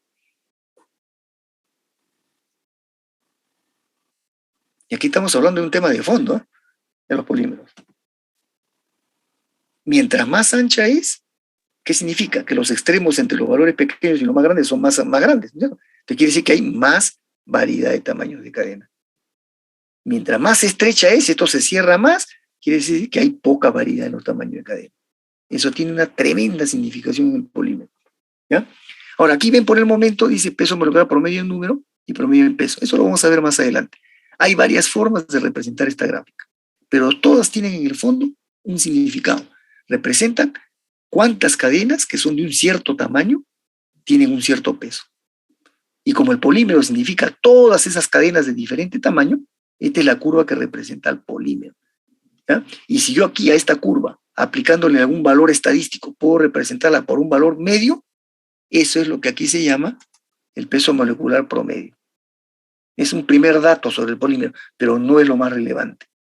Cuando ustedes compran un polímero, sea en un pomo para laboratorio o ya a nivel industrial, ¿no? Que vienen en costalillos como el cemento, ¿sí? Viene en la etiqueta de la bolsa, viene la información técnica básica. Dice, primero, peso, los vendedores son pues sabidos, pues no, pero ellos quieren ocultar su información. Ponen peso molecular, 100.000. Y por ahí les dicen, no le dicen nada, ¿no? Entonces uno que sabe esto le dice, sí, 100.000, pero ¿qué cosa es el promedio? Uno sabe que es el promedio, ¿eh? Pero ellos, si lo saben, dicen sí, es el promedio. Y si no lo saben, dicen, van a consultar al fabricante. Porque así los vendedores son pues así como los propagandistas médicos, ¿no? Simplemente repiten lo que les han dicho, pero no necesariamente son ingenieros ni saben el tema. Entonces, cuando ustedes dicen un polímero que compra, dicen el peso molecular tanto, se están refiriendo siempre al promedio. Pero cuando ustedes quieren conocer esto, la distribución, y hay un parámetro. Entonces, ustedes ingenieros le dicen al fabricante, quiero saber el índice de la anchura de la curva. Esta curva se caracteriza por una anchura y hay un parámetro. Quiero ese índice. Y lo obligan a que le diga, ese índice es 1.5, por ejemplo. Ya, muy bien. Después de tratar este punto, vamos a entender qué significa 1.5. Entonces, eso es lo mínimo. La verdadera característica del polímero es esta radiografía del polímero. Y dentro de ella se da el peso molecular promedio, ¿ya? Entonces, muchas cosas se pueden decir. Va a haber un capítulo, recuerden, chiquito, que se llama pesos moleculares. Ahí vamos a hablar un poco más de este tema. Pero por el momento estamos presentando la característica. Hay variedad de tamaños de cadena y se define un peso molecular promedio, ¿ya? Acá vemos nuevamente otra curva, fíjense, ¿no? Estos pesos se distribuyen de manera similar a una campana de Gauss, ¿no? Estas son las cadenas más pequeñas y estas son las más grandes. Ahí ven una curva diferente, por ejemplo. Si ustedes la comparan con esta, miren, esta es más homogénea, esta es más chueca, ¿no? Entonces, yo, por ejemplo, estos valores chiquitos, las cadenas muy chiquititas, ¿ven? Si yo lo veo en el eje Y, son porcentajes despreciables casi. Y las muy grandes, las extremadamente grandes, también son porcentajes muy pequeños. Pero hay cadenas chicas que ya son porcentajes un poco más importantes, o cadenas grandes, que sin ser las más grandes, pero son grandes, ya representan ciertos porcentajes. Entonces, ¿cómo puedo describir de la mejor manera el polímero? Tratando de describir lo más cercanamente posible esta variedad de tamaños, ¿ya? Hay formas estadísticas de medir el peso molecular y por eso hay diferentes formas de medir el peso molecular promedio de un polímero. Hay una serie de metodologías distintas, unas son mejores que otras, ¿ya? Aquí solamente el concepto. Hay variedad de tamaños de cadena que se representan con esta campana, esta curva de distribución de pesos, ¿ya? Y este MN y este MW me dice que hay dos formas de hacer esta curva, ¿no? Cuantificando o analizando a las cadenas de diferente tamaño en número, dentro del número total de cadenas, o analizándolas a esas cadenas en peso, sabiendo cuánto pesa ese tamaño en el peso total del polímero. Hay dos formas de hacer la curva. Por el momento no nos preocupamos. simplemente el concepto de la campana de Gauss. ¿Está bien? Y aquí las ven, aquí hay algo que va complicando más, ¿eh? Miren, ven. Aquí ven 4 pesos moleculares promedio. El numérico, que les acabo de hablar, el de peso, pero hay uno que se llama viscosimétrico, hay uno que se llama promedio en Z. Eso va para más adelante, ¿no? Pero ahí está la campana, miren, ven, la campana típica de Gauss, ¿ven? ¿Ya? Entonces, queda claro así, los polímeros cuando son fabricados generan cadenas de diferente tamaño. ¿Y cuánto hay de cada tamaño? No lo sé. Si en el reactor me salen 2 millones de cadenas, habrá toda una distribución, pues las chiquitas serán el tanto por ciento, las medianas tanto por ciento, las grandes otro, las muy grandes. Sí, cada una o cada tamaño, que es un punto acá y que corresponde a un peso, cada tamaño no es una cadena, es un porcentaje del 100%, que es el total de cadenas. Eso que quede claro, ¿ya? Aquí está el resumen de lo que hemos venido explicando. ¿Ven? La anchura de la curva refleja la variedad de los tamaños de cadena que tiene el polímero. Eso es lo que se va a llamar la polidispersidad o la polimolecularidad. Este término es el término correcto, definido en la química, pero la ingeniería ha inventado este otro término que es el que lo utiliza más, polidispersidad. ¿Ya? Polimolecular quiere decir que hay moléculas variables, variadas, y polidisperso quiere decir que hay moléculas muy disperso en su tamaño de cadena. Todos los polímeros generan, de cierta forma u otra, la curva. Todo está en saber solamente si esta curva va a ser muy ancha, no muy ancha, mediana, estrecha, muy estrecha. Eso es todo lo que hay que saber. ¿Y cómo defino yo cómo sale esta curva? ¿O en qué momento se definen las características de la curva? En la reacción de síntesis en el reactor. El ingeniero, con el conocimiento suficiente que va a tener de la reacción de polimerización, va a crear el polímero con una curva específica. Yo puedo hacer un mismo polímero y lo puedo sacar en 50 formas de curvas distintas. Y van a ser el mismo polímero con propiedades físicas y mecánicas diferentes, pero propiedades químicas iguales. Porque el comportamiento químico va a depender de la unidad repetitiva, que no cambia. Pero el comportamiento físico y mecánico va a depender de la variedad de tamaños de cadena. ¿Ya? Bien, entonces, aquí está. Esa anchura refleja esa variedad que hay en los tamaños de cadena del polímero. Esa es la polidispersidad polimolecular. Y este es el parámetro que lo vamos a cuantificar más adelante. ¿Ya? Dice, a mayor anchura hay mayor variedad de tamaños de cadena. Entonces el polímero, al tener mayor variedad de tamaños de cadena, tiene un comportamiento físico en general más heterogéneo, más variable. ¿Ya? ¿Por qué eso? ¿Por qué? Porque una cadena grande, con una cadena mediana y una cadena chica, si bien químicamente son las mismas, por eso su comportamiento químico es el mismo, físicamente no son iguales.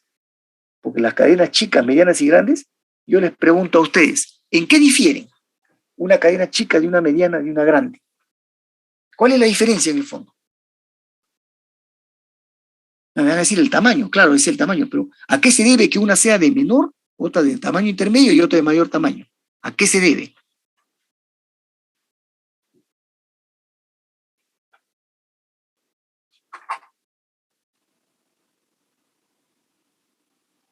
Recuerden ustedes la definición que dimos. N veces un monómero se encadena y da la unidad repetitiva encadenada N veces, ¿no? ¿Y cómo se llama a veces su índice que está en la unidad repetitiva? ¿Cómo se llama el subíndice que indica el número de veces que se ha encadenado la unidad repetitiva?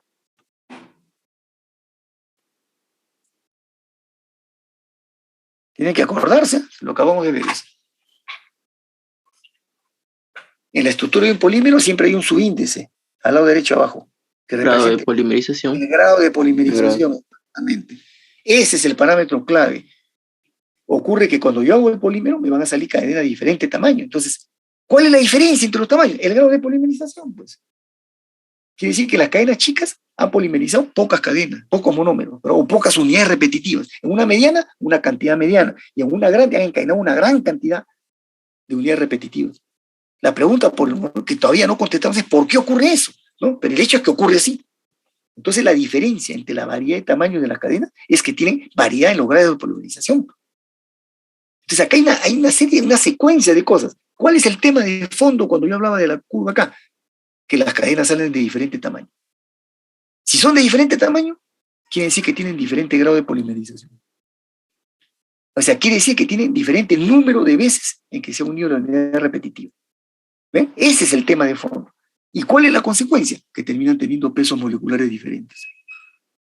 ¿Ya? O sea que la característica en el fondo es la variedad en los tamaños de cadena y en el grado de polimerización. Por eso, cuando hay variedad en los tamaños, y al tener tamaños diferentes, físicamente se comportan diferentes. Las cadenas más chicas interactúan menos, pues, porque tienen menor longitud, tienen menos fuerza secundaria con las cuales interaccionan. Las cadenas medianas tienen más, las grandes tienen mucho más.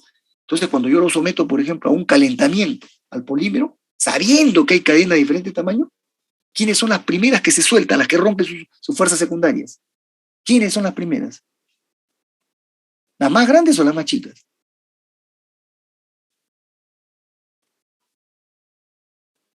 A ver, ¿quién me contesta? Repito, si yo lo caliento al polímero, por ejemplo, para tratar de fundirlo, derretirlo, eso significa que voy a romper las fuerzas secundarias. ¿Quiénes son las primeras que se sueltan, las que rompen, se liberan de su fuerza? ¿Las chicas, medianas o grandes? No, las chicas, porque tienen menor cantidad de fuerzas secundarias. Entonces, si yo aplico un calor, las chicas, por tener menos cantidad, más rápido se deshacen de las fuerzas secundarias. Las más grandes van a demorar más porque tienen más cantidad. ¿Te das cuenta? Entonces, el comportamiento físico, por ejemplo, como la fusión, va a ser heterogéneo, variable, y mientras más variedad de tamaños haya, más variable va a ser. Y así, un montón de propiedades de tipo físicas y mecánicas van a depender de esta curva, de esta variedad de tamaños de cadena. Por eso se dice que a mayor anchura, que es mayor variedad, el comportamiento físico en general es más heterogéneo. En cambio, cuando la curva es más cerrada, más estrecha, ¿qué significa? Imagínense que esta curva fuera así, como un pico así, empinada, una anchura chiquitita, así angostita. ¿Qué significa eso? Que tiene poca variedad de tamaños de cadena. O sea, quiere decir que las cadenas difieren poco, se parecen mucho entre todas ellas. Y el polímero va a tener un comportamiento más general físico, ¿no? Más homogéneo. Porque yo cualquier efecto que haga sobre el polímero, como todas son parecidas en tamaño, van a responder más o menos casi al mismo tiempo o de forma parecida. Y el comportamiento se va a mostrar más parejo. Este concepto que se está explicando acá en el punto 2 y 3 es un tema de fondo, ¿no? Porque esto sirve para calificar con un primer concepto a los polímeros. ¿Quién es mejor polímero? ¿El de curva más ancha o el de curva más estrecha?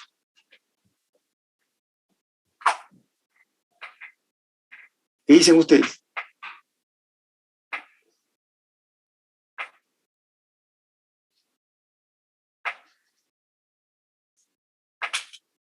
¿Ah? ¿Quién sería mejor? ¿El de curva más ancha, que tiene el comportamiento físico más heterogéneo, o el de curva más estrecha, que tiene el comportamiento más homogéneo? Curva estrecha. El de curva estrecha. Porque la industria y en general las aplicaciones van a apreciar más que el polímero se comporte más homogéneamente. Así que este es un primer punto de fondo, ¿eh? Entonces, cuando yo voy a usar o compro una resina, no solamente me interesa el peso molecular promedio, sino esto primero, porque yo voy a saber de antemano qué tipo de comportamiento me va a mostrar. Y esto, ¿quién no entiende? El ingeniero, pues, o el que conoce este tema. Yo puedo tener dos polietilenos, uno de curva ancha y otro de curva estrecha. El de curva estrecha es mucho mejor, pues, y va a costar más, porque cuesta más hacerlo también. La síntesis es más costosa acá. ¿Ya? Entonces, eso queda ahí. Este es un primer criterio para calificar la calidad de un polímero. Mientras más estrecha sea la curva, mejor, porque es más homogéneo. Pero todo el comportamiento físico habla, físico, no el químico. ¿Ya? Ahora viene el otro punto, sobre la posición que tiene la curva. Si está más a la izquierda o más a la derecha. A ver, miren, regreso a cualquiera de las gráficas, acá por ejemplo, ¿no? Yo digo, ahí ven esa curva amarilla. ¿Qué pasa si una curva muy parecida, igualita acá, no está ahí en esta posición? La encuentro, por ejemplo, que el lado izquierdo de esta otra curva empiece por acá y el lado derecho termine por acá, más allá. O sea, un segundo caso donde la curva está más a la derecha. ¿Qué representa eso? Estamos hablando de dos casos de la misma anchura. O sea, acá no podemos decir uno más homogéneo porque los dos son similares en anchura, pero uno está en una posición más a la izquierda y la otra está más a la derecha. ¿Qué significa esos dos casos, esos dos polímeros? A ver, ¿quién me dice? Eso lo podemos ver gráficamente en este esquema, miren que ustedes lo tienen. Por ejemplo, vemos esta curva de acá, la que está esta anchita, que dice distribución ancha, y esta más empinada, distribución estrecha. ¿Ya? Eso por un lado. Pero ¿qué pasa si cualquiera de ellas se reproduce más acá, más en la zona derecha? O sea, ya no estoy hablando ahora de la anchura, sino de la posición en el eje X. Un mayor peso molecular. Claro, mientras más a la derecha esté el polímero, en general, independiente de la anchura, en general, sus cadenas son de mayor tamaño y por lo tanto de mayor peso. ¿Ven? Ahí hay otra diferencia. Siempre tomando como punto de análisis la curva. Ya no solamente la anchura, sino la posición. Y eso es lo que dice acá, en la diapositiva que estábamos hablando. ¿Ven? La posición de la curva más a la derecha representa en general a un polímero de cadenas más grandes, independiente de su polidispersidad, o sea, de su anchura. Incluso yo puedo tener dos polímeros diferentes, uno de una cierta anchura, ¿no? Como este gordo de acá, o una de acá. Imagínense que esta empinada estuviera más acá a la derecha. Entonces, ahí son anchuras distintas y posiciones distintas. Entonces puedo decir que son polidispersidades diferentes, pero de tamaños de cadena también diferentes. Pero si comparamos en un mismo polímero, de la misma anchura, en dos posiciones, la conclusión es esta de acá, que el que está más a la derecha tiene cadena más grande. Y este es el segundo elemento, o el segundo criterio para calificar a un polímero. ¿Cuál es el mejor polímero? El que tenga tamaños más grandes de cadenas. Y la pregunta es ¿por qué? ¿Por qué un polímero de cadenas más grandes es mejor que uno de cadenas más chicas? ¿Qué pensarían ustedes? A ver, ¿por qué sería esa? ¿Por qué el de cadenas más grandes es mejor que el de cadenas más chicas?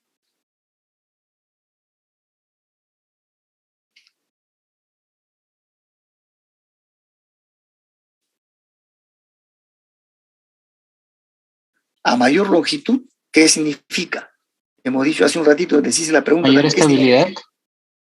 Claro, pero ¿por qué? En general, un polímero de cadenas más grandes, ¿qué significa? Que tiene mayor grado de polimerización. Eso, o sea, hay más unidades repetitivas encadenadas, ¿no es cierto? Que uno que tenga cadenas más chicas. Y si hay más unidades repetitivas encadenadas, quiere decir que el enlazamiento covalente entre unidad repetitiva y unidad repetitiva es más numeroso, por eso es más grande la cadena. Es igualito que si ustedes imaginaran eso en una cadena de metales. Imaginen una cadena que tiene los eslabones así, unidos unos a otros. Una cadena que mida medio metro. Y tienen sus eslabones. De repente en un medio metro habrá pues 10, 12 eslabones. Y una que mida 5 metros. Yo les pregunto a ustedes, someten a una fuerza de tracción a las dos cadenas, ¿quién resiste más? ¿La de medio metro o la de 5 metros? La de 5. La de 5 metros. Y la razón es ¿por qué? Porque hay más eslabones, más uniones. Le da más consistencia estructural. Igualito pasa con los polímeros. A mayor tamaño quiere decir que hay más unidades repetitivas. O sea, hay más enlazamiento covalente. Esa resiste más a los esfuerzos en general y también a la temperatura. ¿Se dan cuenta? Por eso es que la posición más a la derecha es importantísima también. Entonces, ¿quién será el mejor polímero? El de curva más estrecha y el que esté más a la derecha. Pero esa comparación hay que hacerla con cuidado, pues, porque lo puedo hacer en un mismo polímero. Y si estoy comparando anchuras distintas y solamente la posición, pero ya cuando mezclo anchura con posición, ya la cosa se vuelve más enredada, pues, ¿no? Simplemente acá menciono, estos criterios sirven para calificar a un mejor polímero que a otro, ¿no? Curva más angosta y más a la derecha. Y todo eso por el momento, nomás en el peso molecular. Perdón, Arturo, te llamo un ratito, estoy en clase, ¿ya? Ya, te llamo. Ya. Listo, entonces fíjense, por el momento el tema del peso queda ahí y va a haber, por supuesto, más cosas, ¿no? Pero suficiente, ¿ya? Entonces ya conocemos qué cosa es la anchura, qué representa, se llama polidispersidad, la importancia que esté más a la derecha.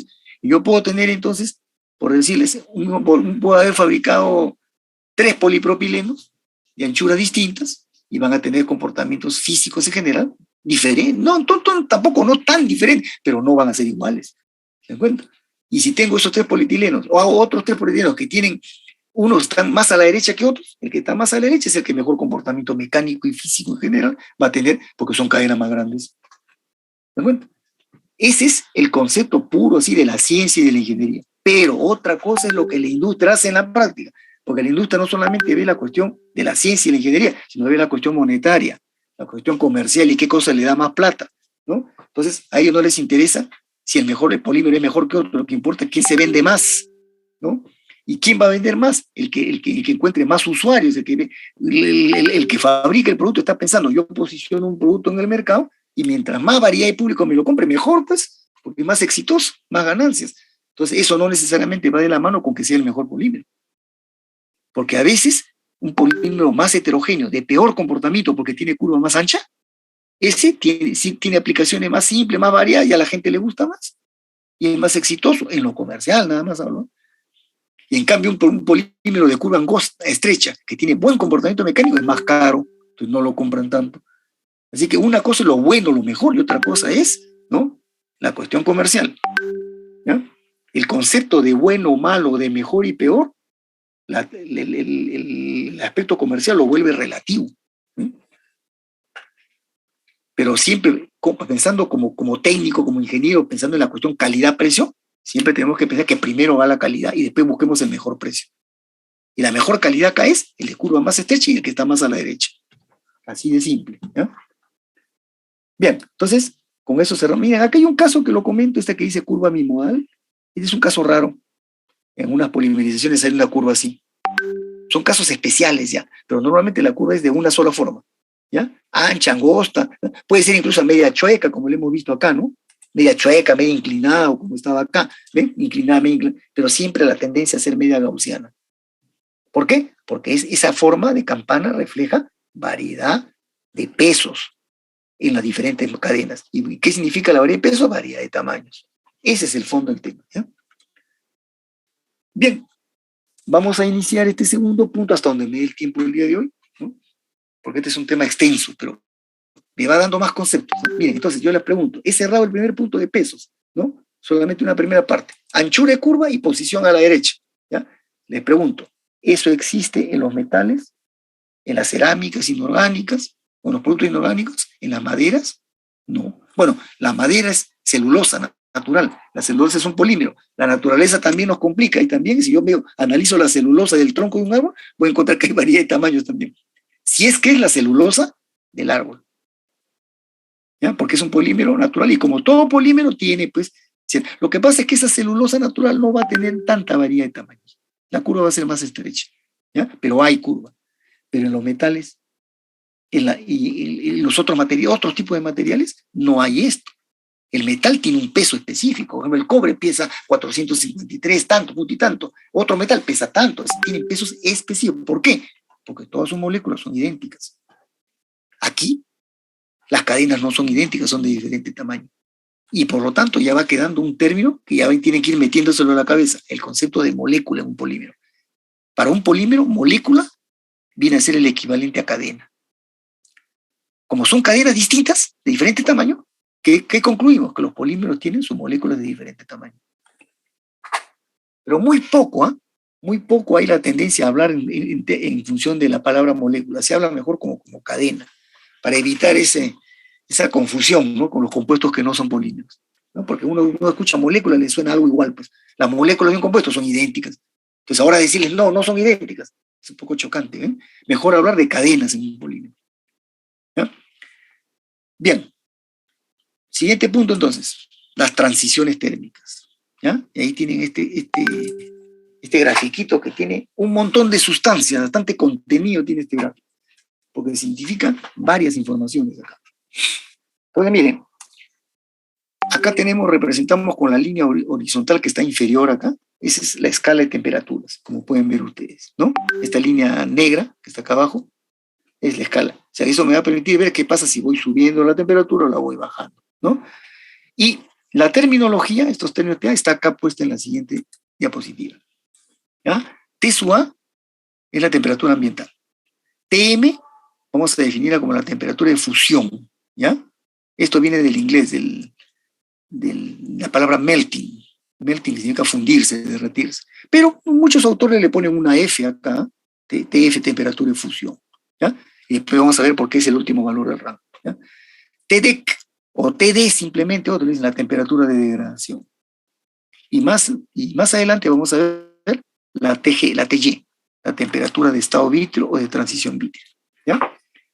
Y también vamos a comentar al final la temperatura de ablandamiento o reblandecimiento, TS, porque esto sí viene del inglés.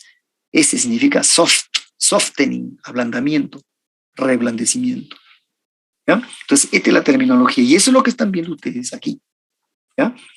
Temperatura ambiental, temperatura de fusión, más allá, temperatura de degradación, y la temperatura de transición vítreo o de estado vítreo. La temperatura de reblandecimiento normalmente va a estar acá, entre TA y TM, o por lo menos antes de TM, eso sí, hasta a la izquierda, ¿ya? No la pongo, ¿por qué? Porque esa temperatura solamente tiene interés en algunos grupos de polímeros, no en todos. En cambio, la mayoría va a tener todos estos valores, por lo menos la inmensa mayoría, ¿ya? Y este segundo tema que estamos tratando, que son las transiciones térmicas, me va a seguir permitiendo para ir diferenciando más a las diferentes familias de polímeros, ¿ya? Entonces, miren, ¿cómo empezamos acá? Tenemos que dividir o partirlo en dos mitades. Primero hacia el lado derecho y después hacia el lado izquierdo. Pero respecto a qué punto de referencia. Punto de referencia es la temperatura ambiente, ¿ya? Por más de una razón. Primero, porque es nuestra temperatura de observancia, la temperatura nuestra, pues, del ambiente, ¿no? Segundo, una razón muy fuerte también que respalda por qué tomamos este punto, ¿ya? Porque de los polímeros, yo les podría decir el 99%, si no más, a la temperatura ambiente está en estado sólido. Que está exagerado un poco, 99, pero el 97 o 98% son sólidos a la temperatura ambiente. ¿Sí? Así es. Entonces, me interesa ver qué es lo que va a pasar o qué transiciones voy a observar respecto al estado inicial sólido que tienen la inmensa mayoría de los polímeros, cuando caliente o cuando enfríe, uno de los dos. ¿Ya? Entonces, así van surgiendo todos estos conceptos que van viendo ustedes ahí en este esquema. ¿Ya? Miren, empiezo. Tengo un polímero cualquiera, a la temperatura ambiente, agarro cualquier plástico, todos son sólidos pues, a la temperatura ambiente, ¿ya? Y lo empiezo a calentar, le empiezo a subir, a someter a elevación de temperatura. Voy calentando, ¿qué va a ocurrir? Fíjense, lo primero que va a empezar a mostrarse es la característica que hemos enunciado antes, el peso molecular. ¿Qué hemos dicho de las cadenas? Que son de diferente tamaño. ¿Y esas cadenas qué cosas son? Son eslabones que se han ido formando por la unión covalente de moléculas simples, que son las monómeros, las unidades repetitivas, están unidas por enlaces covalentes, ¿se dan cuenta? Pero cualquiera de las moléculas que hemos hablado de todas las familias, polietileno, poliamidas, acrílico, lo que quiera, tienen átomos. Porque yo estoy hablando de la cadena formada entre el enlace de una unidad con una unidad y se ha formado un enlace carbono-carbono. Pero alrededor de los carbonos, ¿qué hay? Hay hidrógenos, hay oxígenos, puede haber NH, grupos amino, diferentes grupos funcionales. Hay átomos y moléculas como grupos sustituyentes. ¿Y esos qué hacen? Hacen lo que la química nos ha enseñado en todo compuesto químico, interactúan. Entonces, si tenemos un polímero que tiene cadenas químicamente iguales, pero de diferente tamaño, quiere decir que tiene los mismos átomos y los mismos grupos funcionales en todas sus cadenas. Las más largas las van a tener en más cantidad, ¿no? Entonces empiezan a interactuar y se va a desatar todo lo que conocemos como la fuerza de atracción y repulsión, por un lado. Y ahí van a salir las fuerzas secundarias, cuáles son las que predominan, Van der Waals, puentes hidráulicos, todo lo que vamos a ver más adelante. ¿Ya? Entonces eso genera como efecto fuerzas de atracción y repulsión. Por un lado. Y por otro lado, el movimiento vibratorio molecular nato que hay en los átomos de las moléculas. Y no entremos a mayor detalle porque eso ya no nos han enseñado en la química. ¿Ya? Hay movimiento vibratorio, lo que se llama el movimiento browniano, ¿no? Entonces, movimiento vibratorio, más atracciones con repulsiones, todo eso hace que en la química se llame, hay toda una vida molecular, pero profunda, en la cadena del polímero. ¿Se dan cuenta? Entonces, si uno puede ver en microscopio, y hoy día se puede ver con microscopio electrónico, uno va a ver que las cadenas se están moviendo, están contorsionándose, están vibrando con el movimiento vibratorio, los átomos están cambiando de posición, se acerca uno a otro, se atraen, otros se rechazan, todo un movimiento vibratorio molecular complicado y abundante. Pero eso está asociado a un contenido energético. Entonces, cuando yo aplico temperatura, el efecto es inmediato en todo ese movimiento molecular vibratorio que hay. Y las primeras que se afectan son las fuerzas secundarias, porque tienen un contenido pues, un energético que es leve, bajo. Entonces, si yo aplico calor, ¿qué hago? Las rompo. ¿Sí? Entonces, así como estaban interactuando las cadenas chicas, medianas con grandes, todas así, todas revueltas, así, ¿no? Al subirle la temperatura, se empiezan a disociar, a romper esas cadenas. ¿Y qué va a ocurrir con las cadenas? Al romperse las interacciones secundarias, se van liberando, se van soltando. No se destruyen, ¿no? Porque la cadena sigue siendo la misma. La unión covalente no le tocamos, solamente las fuerzas secundarias. ¿Ya? Entonces yo voy calentando, esas fuerzas secundarias se van destruyendo, y las cadenas se van soltando. Y al soltarse, se mueven, tienen mayor movilidad, se mueven, se desplazan más fácil. Y va a ocurrir lo que se llama el aumento de la movilidad molecular, que es lo que se entiende que ocurre cuando voy pasando de la transición del estado sólido al estado líquido. Lo que está ocurriendo en realidad es que eso que se hace con temperatura, lo que está haciendo es rompiendo las fuerzas secundarias y está liberando las moléculas. Porque al ya no interactuar, al no haber la fuerza, se liberan y empiezan a moverse más fácil y aumentó la movilidad molecular. ¿Y cómo se traduce físicamente? Eso se ve el estado líquido. El estado líquido es el estado considerado de mayor movilidad molecular que el estado sólido. De hecho, en el estado sólido no hay casi movilidad molecular, hay vibración nomás, pero no movimiento molecular. En el líquido ya hay movimiento molecular. ¿Y qué es lo que pasó entre uno y otro? Han desaparecido las fuerzas secundarias. Entonces, este paso es progresivo. ¿Por qué? En los polímeros, ¿por qué es progresivo? A diferencia de otros materiales que no es así progresivo, ocurre en un valor. En los polímeros es progresivo porque las cadenas son de diferente tamaño, justamente. Las cadenas chicas que tienen menos interacciones se sueltan más rápido. Después, ¿quiénes siguen? Las medianas. Después, ¿quiénes siguen? Las más grandes. Y las últimas que se sueltan, porque como tienen más cantidad de interacciones, les cuesta más tiempo, son las más grandes. Por eso es que este fenómeno, que va a ser la fusión, que pasar del estado sólido al líquido va a ser progresivo y va a tomar un rango de temperatura, que se va a llamar el rango de fusión. Este es fundamental en una cantidad de polímeros. En otros no ocurre así. ¿Y de qué va a depender? De cómo son sus cadenas y cómo están relacionadas entre ellas. Si son cadenas simples, que solamente interactuaban con fuerzas secundarias, se sueltan rápido. Los caliento, se rompen y se van liberando y voy viendo la transición de sólido a líquido progresiva.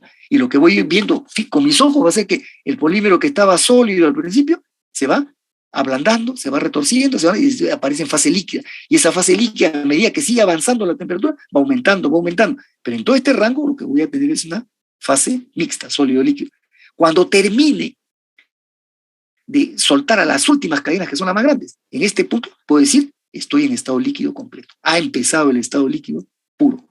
Y ese es el que se va a definir verdaderamente como la temperatura de fusión. El último valor del rango de fusión, como decía acá. Fusión, último valor del rango de fusión. ¿Ven? Esta definición es por cuestiones prácticas y lógicas, ¿no? Porque si yo estuviera en un valor a la izquierda de TF o TM, cualquier punto que esté acá dentro del rango, ¿qué significa? Que tengo sólido con líquido mezclado. Recién acá estoy en estado líquido. Y a partir de acá, sigo en estado líquido. ¿Ven? Entonces, hay polímeros que muestran esa transición. Los someto a calor, se van deformando, reblandeciendo, van generando la fase líquida y terminan completamente en fase líquida. Y si sigo calentando, ¿qué pasa?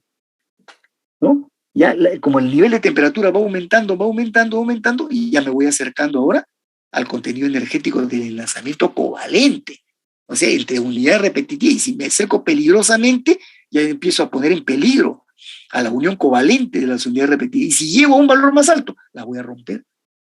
Voy a romper el enlazamiento covalente. Y esa es la temperatura de degradación. La degradación en un polímero significa la ruptura de las cadenas del polímero. Una de las formas de romperla es con temperatura, pero no la única. La más común, con temperatura. Entonces, ¿ven? Una vez esa transición fue soltando las fuerzas secundarias, que son diferentes, heterogéneas, porque las cadenas son de diferente tamaño, pero al final voy pasando por este rango que es un estado mixto, ¿no? Sólido líquido, hasta que llego al estado líquido, temperatura de fusión, el último de los rangos. Pero si sigo calentando, me voy acercando al enlazamiento covalente ya de la cadena misma y puedo terminar destruyéndolo. Porque si supero el valor del enlazamiento covalente carbono-carbono, destruyo el enlazamiento. Y llego a la degradación. En principio, todo compuesto, y ahora sí hablo en general, no solo polímero, todo compuesto tiene un valor de degradación. Hasta los inorgánicos, que resisten mucho la temperatura, pueden ser 1500, 1800 grados, pero igual se terminan destruyendo. Los metales, el de más baja degradación, creo que es el plomo, está sobre 400 grados. El plomo y el cobre son los que tienen degradaciones más bajas, 400 grados. Pero hay otros que se degradan a los 800, a los 1000, a los 1100 grados, o más inclusive. Las cerámicas, aún más. Los polímeros, lo más pintados, que son los polímeros especiales. Hay algunos que soportan hasta 500 y pico de grados. Son polímeros súper especiales. Pero en los polímeros normales, de las familias químicas que hemos visto, los que mejor resisten, ¿quiénes son? El teflón. El teflón aguanta 320, 330 grados. Y teflones especiales aguantan 500 o más. Pero son casos especiales. La mayoría de polímeros, a los 250, 280 grados, ya está destruido. Esos son los de condensación, los que resisten. Los de adición no aguantan más de 200 grados. Entonces, ha habido esta doble transición. Primero paso a la fusión y después a la degradación. Esos son los que se llaman los polímeros termoplásticos. Y esa propiedad se llama la termoplasticidad. La plasticidad es un concepto muy viejo de la ciencia y de las ciencias de los materiales. Plasticidad significa capacidad de deformarse en general, pero es un concepto que siempre está ligado a la capacidad de deformación producto de fuerzas, de esfuerzos que se aplican, ¿ya? Pero cuando digo termoplasticidad, es la capacidad de deformación del material por calor. Entonces hay la plasticidad normal y la termoplasticidad. Aquí estamos hablando de la termoplasticidad. ¿Ven? Entonces esos polímeros, al ser sometidos a calor, se funden, se van derritiendo progresivamente. Porque ya hemos explicado, porque tienen diferentes tamaños de cadena. Y van llegando al estado líquido. Es decir, presentan fusión. Este es el tema. Los termoplásticos presentan fusión, pero es progresiva a través de un rango de fusión. Si yo corto la fuente calorífica, corto el calor que les apliqué, el polímero empieza a enfriarse nuevamente paulatinamente y recupera el estado sólido. ¿Bien? Entonces, si yo estaba aquí en la gráfica y llegué hasta acá, perdón. Si yo estaba acá, caramba, ya lo derretí al polímero en la fusión, ¿ya? Y estoy por acá, no estoy pensando en degradar, estoy por acá. Y lo corto el calor, empieza a enfriarse, y de nuevo empieza a aparecer un poco el estado sólido, va aumentando, y al final recupera el estado sólido. O sea, esa termoplasticidad es una característica térmica reversible y teóricamente muchas veces reversible. Porque yo puedo estar haciendo esto muchas veces, aunque no hay que abusar de eso, porque va teniendo un efecto de todas maneras a largo plazo en el polímero y lo va a ir degradando. Sin embargo, se puede aplicar 2 o 3 veces y no hay problema. ¿Ya? Entonces, hay un grupo de polímeros que presentan esa fusión progresiva, ese rango, ¿no? Y llegan a la fusión, y esos son los llamados polímeros termoplásticos. Se los define así, son aquellos que al ser sometidos a calor, se van ablandando poco a poco, llegando hasta el estado líquido fluido. Si yo ceso el calor, recuperan progresivamente también el estado sólido. Eso se llama termoplasticidad. Y si yo sigo a mayores temperaturas, ya se degrada, pues, como cualquier material, ¿no? Bien, entonces este comportamiento es la termoplasticidad. ¿Ya? Este es un proceso reversible y esto, ya como adelanto les digo, son los polímeros que tienen estructuras lineales.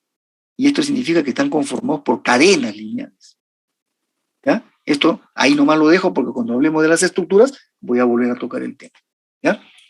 Pero no todos los polímeros hacen eso, y aquí me quedo en voy a darme el tiempo. Hay polímeros que yo lo voy calentando, ¿no? Voy calentando acá. A lo más lo ven que se deforman, se retuercen un poquito, ¿no? Pero en ningún momento muestran fase líquida. Sigo calentando, nada. Se pueden deformar mucho, pero no pasan a fase líquida. O sea, no tienen rango de fusión. No hay fusión, mejor dicho. Y si yo siguiese teóricamente calentando, eso sí, en algún valor lo voy a degradar. ¿Por qué? Porque voy a igualar el valor del enlace covalente y voy a destruir el enlazamiento covalente. O sea, de todas maneras hay degradación.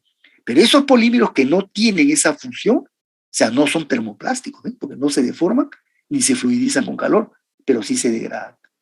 Y su temperatura de degradación normalmente es más alta que los termoplásticos. Entonces hay otro grupo de polímeros, que son los llamados termorrígidos o termoendurecibles, que son los que al ser sometidos a calor no presentan fusión, es decir, no son termoplásticos, no tienen termoplasticidad. Pero a mayores temperaturas también se degradan. Y en general, resisten mayor temperatura que los termoplásticos. O sea, sus temperaturas de degradación son más altas que los termoplásticos. Son materiales más resistentes a la temperatura. Por ese lado son mejores que los termoplásticos, pero por otro lado no tienen la desventaja que no tienen capacidad de formarse como los termoplásticos. Entonces, ven, cada uno Tiene sus pros y sus contras. Y estos son más bien de estructura no lineal. Acá está, a estos compuestos no los voy a poder imaginar como cadenas lineales, sino como estructuras interrelacionadas, reticuladas, unidas por todo lado, como estructuras tridimensionales. ¿Ya? Bien, esos son los dos grandes grupos y mañana voy a continuar este tipo. También se ha definido hoy día el comportamiento de los elastómeros, que son en el fondo muy parecidos a los termoplásticos, pero hay algunos que se parecen a los termorrígidos, es decir, hay elastómeros que tienen fusión y después se degradan, y hay otros que no tienen fusión, se ablandan, se deforman mucho, pero sin fundirse, sin derretirse, pero igual se degradan a mayor temperatura. Los elastómeros es un comportamiento más complicado, porque hay de los dos lados, termoplástico y termorrígido, y por eso se los ha considerado aparte. ¿Ya? Aparte de que ya sabemos que un elastómero se elonga mucho, que recupera su forma, todo eso, ¿no?